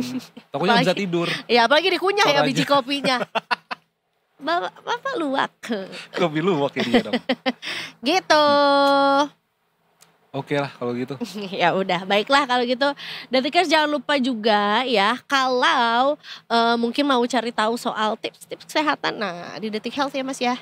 Karena pasti diupdate juga ini banyak yang related dengan kasus-kasus kesehatan yang terjadi setelah lebaran gitu. Setelah lebaran ya. Biasanya orang banyak cari apa Mas kalau lebaran? Begah gitu atau GERD atau iya semacam itu. Jadi apa namanya kaitannya dengan kecapean terus kemudian kekambuhan penyakit karena banyak juga yang cuti buat lebaran. Pasien rumah sakit itu cuti lebaran juga ada sebenarnya. Aku dilanjutin besok lagi ya treatmentnya gitu. Aku mau lebaranan dulu lah. Dietnya dilonggarin dulu ya soalnya banyak makanan enak. Banyak yang seperti itu. Nah habis lebaran selesai kambuh gitu, balik lagi. Hati-hati harus disiplin juga ya. Nah itu Detikers. Makasih ya Mas Uyung ya sudah sharing bersama dengan kita. Dan habis ini kita masih akan lanjut lagi ketemu sama ikan temuan. No, ini spesies baru. Oh ini spesies. Namanya ikan Barbodes Clapanunggalensis. Yang ternyata ditemukan di salah satu gua di Indonesia. Iya dekat di Bogor. Nah di Bogor. Deket banget spesies baru ikan buta. Dan ini bakal menjadi the new seven wonder. Ngarang. Apa? Ikannya gak bisa lihat katanya. Karena itu Pak, nah ini menarik nih. Nanti kita lihat. Pokoknya ini bukan si buta dari gua hantu. Ini adalah tapi si ikan buta dari gua. Gak ada hantunya. Karena hantu tuh cuma di dalam diri sendiri. Itu dia ya. Jadi jangan kemana-mana. Mas ini Detik Sore. Enggak coba hore. Thank you Mas Uyung.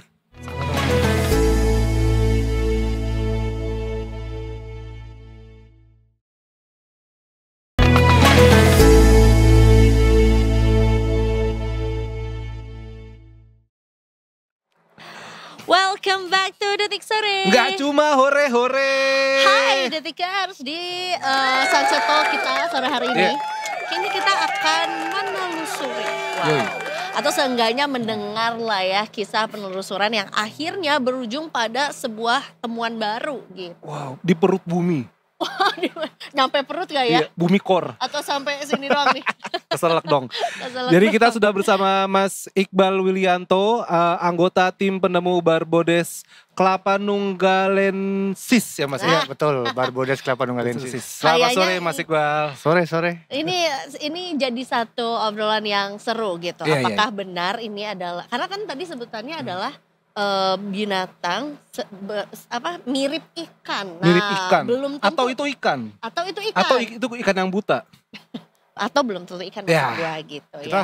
Jadi mungkin boleh mundur dulu ke ceritanya Mas Iqbal dan juga rekan-rekan gitu ya. Penelusuran apa ini gitu sebetulnya apakah memang tujuan utamanya adalah menemukan spesies baru atau sebetulnya bukan itu gitu tujuan utamanya sebelum. Nah, sebelumnya tujuan utamanya itu kita balik flashback ke 2019. Oke. Jadi memang kita itu sering kegiatan di Kars Kelapa Nunggal. Oke. Ya kurang lebih 1 jaman lah dari sini, sekitar 1 jam sampai 2 jam. Niat awalnya itu memang bukan untuk mencari ekosistem dan sebagainya. Tapi memang kita kan sering kegiatan di sana untuk mendata. Kira-kira di dalam gua itu ada apa aja sih dan sebagainya. Nah, di 2019 itu kita ketemu saat masuk teman-teman dari Gema Belantara Kelapa Nunggal, sebuah kelompok pecinta alam di Kelapa Nunggal. Mereka masuk pertama itu sebenarnya mereka yang menemukan.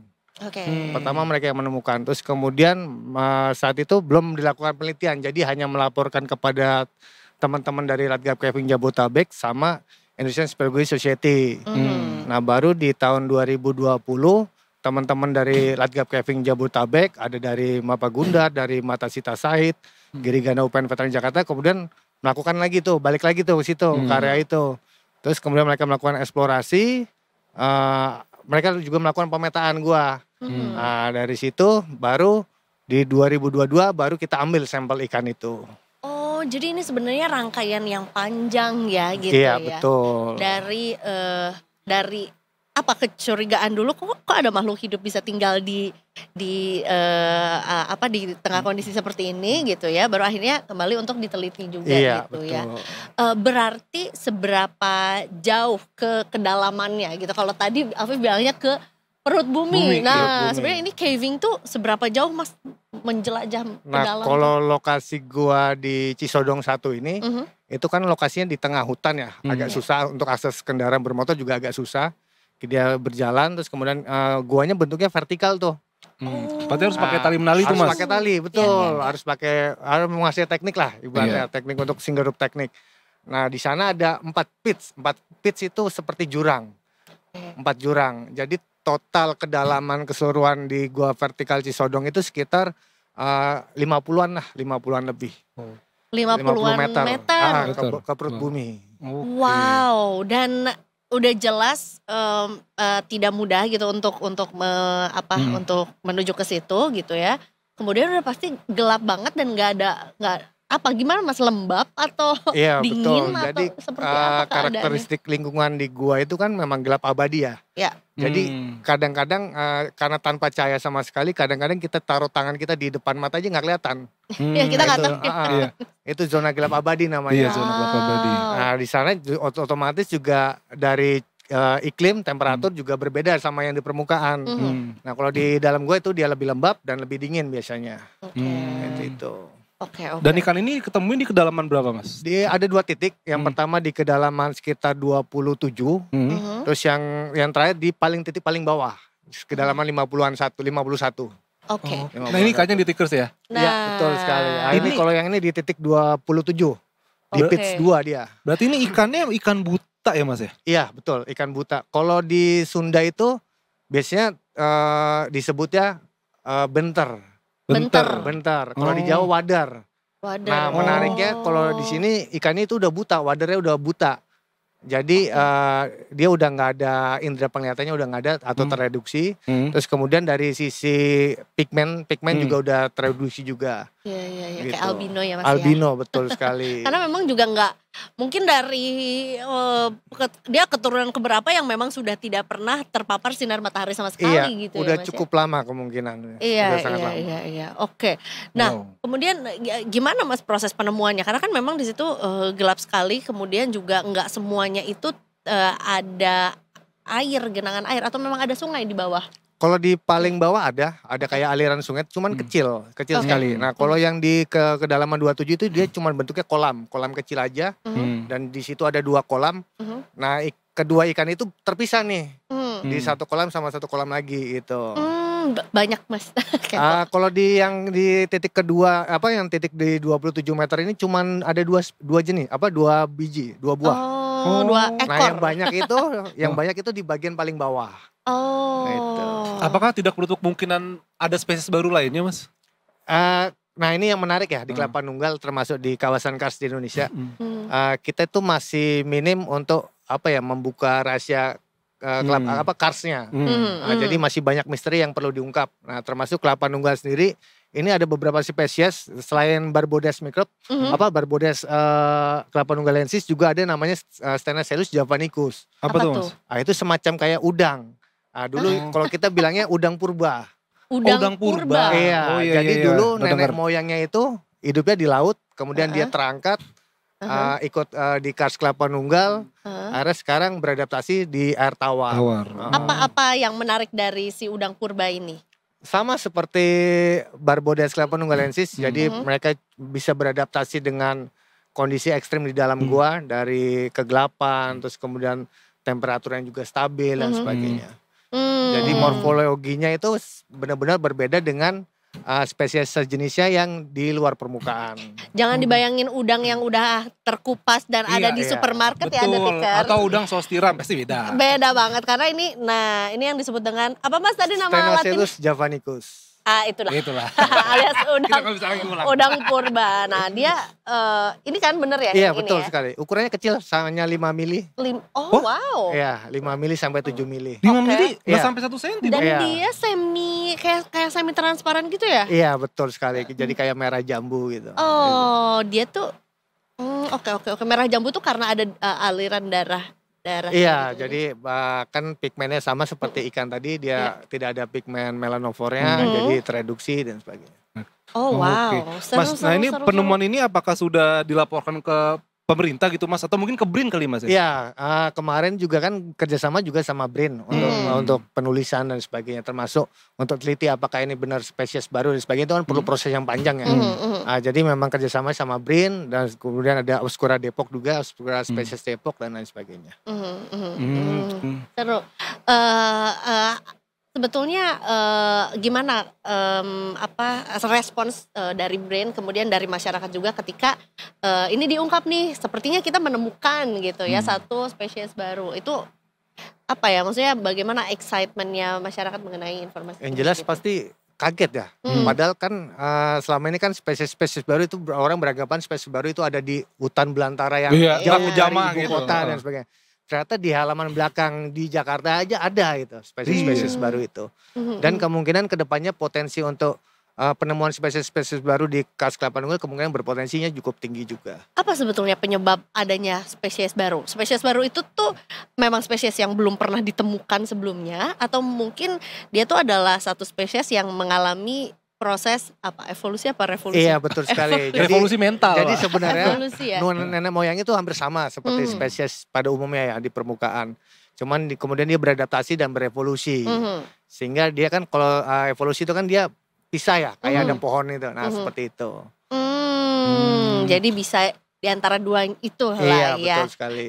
Gitu. Apa yang sebenarnya kalau boleh throwback lebih jauh lagi, apa sebetulnya yang membuat Mas Iqbal dan kawan-kawan ini senang meneliti, membuat penelusuran? Apa yang kita mungkin belum kebayang sebagai orang yang tinggalnya atau mungkin nggak pernah melakukan hal tersebut, atau mungkin juga nggak kebayang akan seperti apa, karena kayaknya yang kita bayangin adalah challenge-nya gitu, belum nyampe ke serunya gitu Mas. Jadi pada intinya kan kegiatan penelusur gue sebenarnya kan banyak kan, tujuannya juga banyak. Ada yang dia lebih ke sport olahraga, ada yang wisata dan sebagainya. Nah di sini teman-teman untuk penelusuran gue memang para caver kan sebutannya itu memang selain untuk sport kita juga riset. Risetnya kecil-kecilan aja, misalkan kayak pemetaan goa dan sebagainya. Itu kan juga nanti data-data itu bisa dimanfaatkan untuk lembaga-lembaga atau instansi yang membutuhkan sepertinya. Terus kemudian yang perlu ya cukup menarik sih, intinya kawasan kars itu banyak sekali misteri yang perlu diungkap gitu. Nah selama ini kan orang mengenal kawasan kars itu hanya untuk tambang, bahan galian, bahan galian golongan C. Nah tapi sebenarnya ada sisi lain nih yang perlu diangkat, dan itu bisa bermanfaat jika memang dikelola dengan baik gitu, seperti itu. Dan Indonesia tuh kawasan gua karsnya banyak banget ya Mas? Banyak, dari Aceh sampai Papua itu ada. Kecuali Jakarta, Bangka Belitung gitu. Karena kota emang. Kenapa Mas? Kenapa nggak ada Jakarta Mas? Karena posisinya dia agak di sebelah utara. Jadi kalau dulu kawasan kars ini kan terbentuknya dari lautan dangkal ya. Dari zaman dulu dari lautan dangkal kemudian dia terangkat. Nah pas terangkat itu kemudian dia mulai mengalami namanya pelarutan dan sebagainya. Sehingga akhirnya muncul bentang alam Kars itu yang ciri-cirinya cukup unik dan berbeda. Biasanya dia ada bukit-bukit kecil, terus kemudian ada goa dan sebagainya hingga sungai bawah tanah. Jadi sebenarnya Kars tuh nggak sebatas cuman gua aja ya. Iya, Gua betul. tuh juga adalah bagian dari bentang alam Kars juga Iya. gitu sebutannya juga ya. Berarti Mas kalau misalnya ditanya kira-kira berapa persen sih Kars di Indonesia ini yang belum terjamah Mas atau belum diteliti gitu Mas? Masih sangat banyak. 90% ada, 80% ada. Kalau gua aja data di kita itu data yang masuk di kita itu baru 2000 gua. Dan itu aja yang baru terdata ya. Baru udah sebanyak terdata itu. dan itu biasanya kalau 2000 gua itu paling hanya satu kecamatan bisa, satu kawasan Kars saja itu seperti itu. Nah masih banyak gua-gua lain yang belum terjamah itu. Yang artinya juga kita punya potensi untuk menemukan spesies baru atau menemukan area untuk potensi wisata baru juga gitu ya. Dan lain-lainnya ya Mas ya. Iya betul sekali. Jadi memang ini berita baik juga ya. Jadi ikan wadar gua ini ikan yang ke-6 di Indonesia. Jadi ikan endemik di dalam gua Indonesia. Jadi sebelumnya kita udah ada 5 spesies. Nah, ini berarti jadi daftar panjang kekayaan keanekaragaman hayati ekosistem gua di Indonesia. Jangan-jangan makin banyak dieksplor ya, bukan jangan-jangan kayaknya dapat dipastikan makin banyak yang Masih dieksplor ada, lagi, masih ada. makin banyak spesies baru lagi yang menunggu untuk ditemukan sebetulnya ya. Dia makannya apa nih Mas kalau gini Mas? Nah hipotesis kita nggak sampai penelitian lebih mendalam, tapi hipotesisnya kemungkinan dari sisa-sisa organik. Jadi kan dia kan ada aliran air tuh dari atas. Nah, dia biasanya kalau hujan dia membawa kayak semacam organik, sampah-sampah organik. Habisnya dari situ terus kemudian ada juga semacam hewan-hewan pengurai di dalam situ juga ada. Dan yang paling besar ukurannya berapa senti Mas kalau kemarin? Dia berkisar dari 6 sampai 10 sentian. Lumayan ya. 6 sampai 10 cm. Jadi memang ukurannya lebih kecil daripada ikan wadar gua yang di permukaan.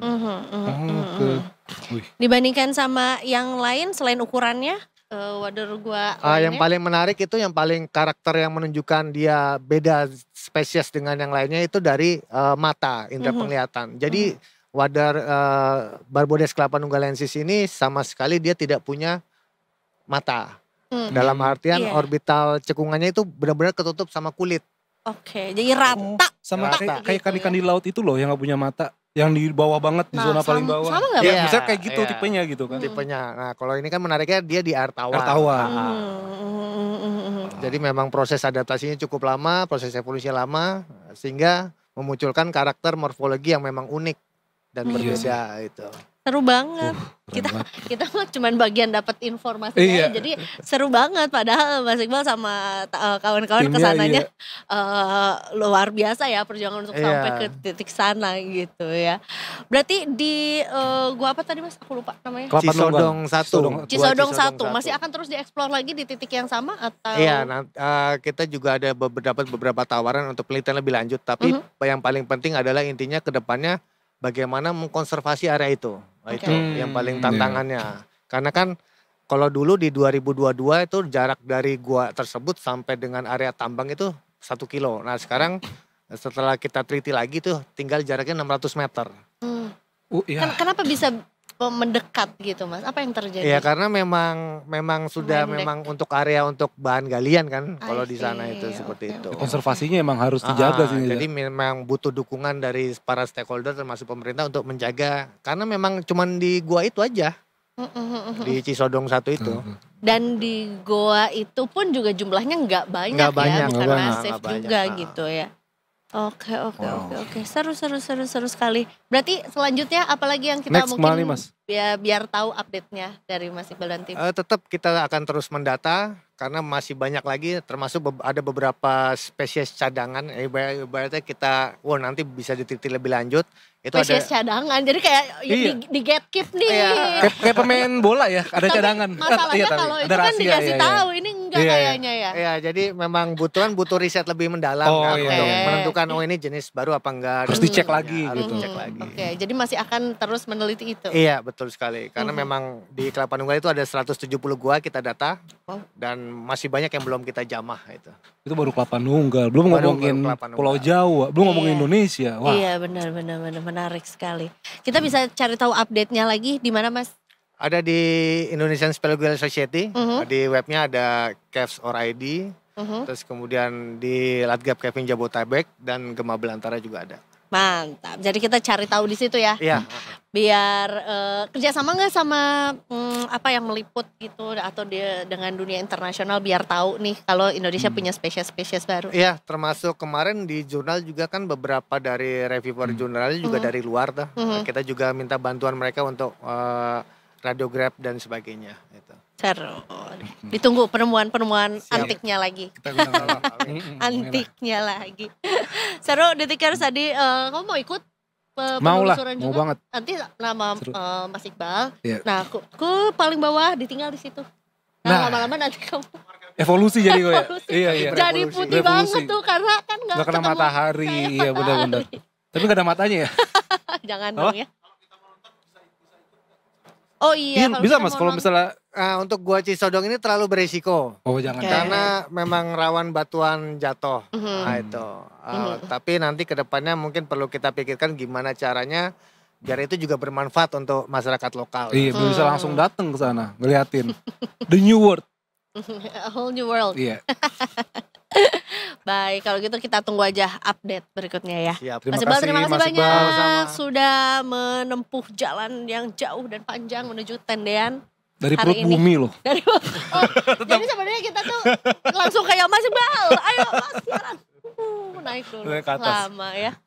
Makasih banyak Detikers sudah nonton juga episode kali ini.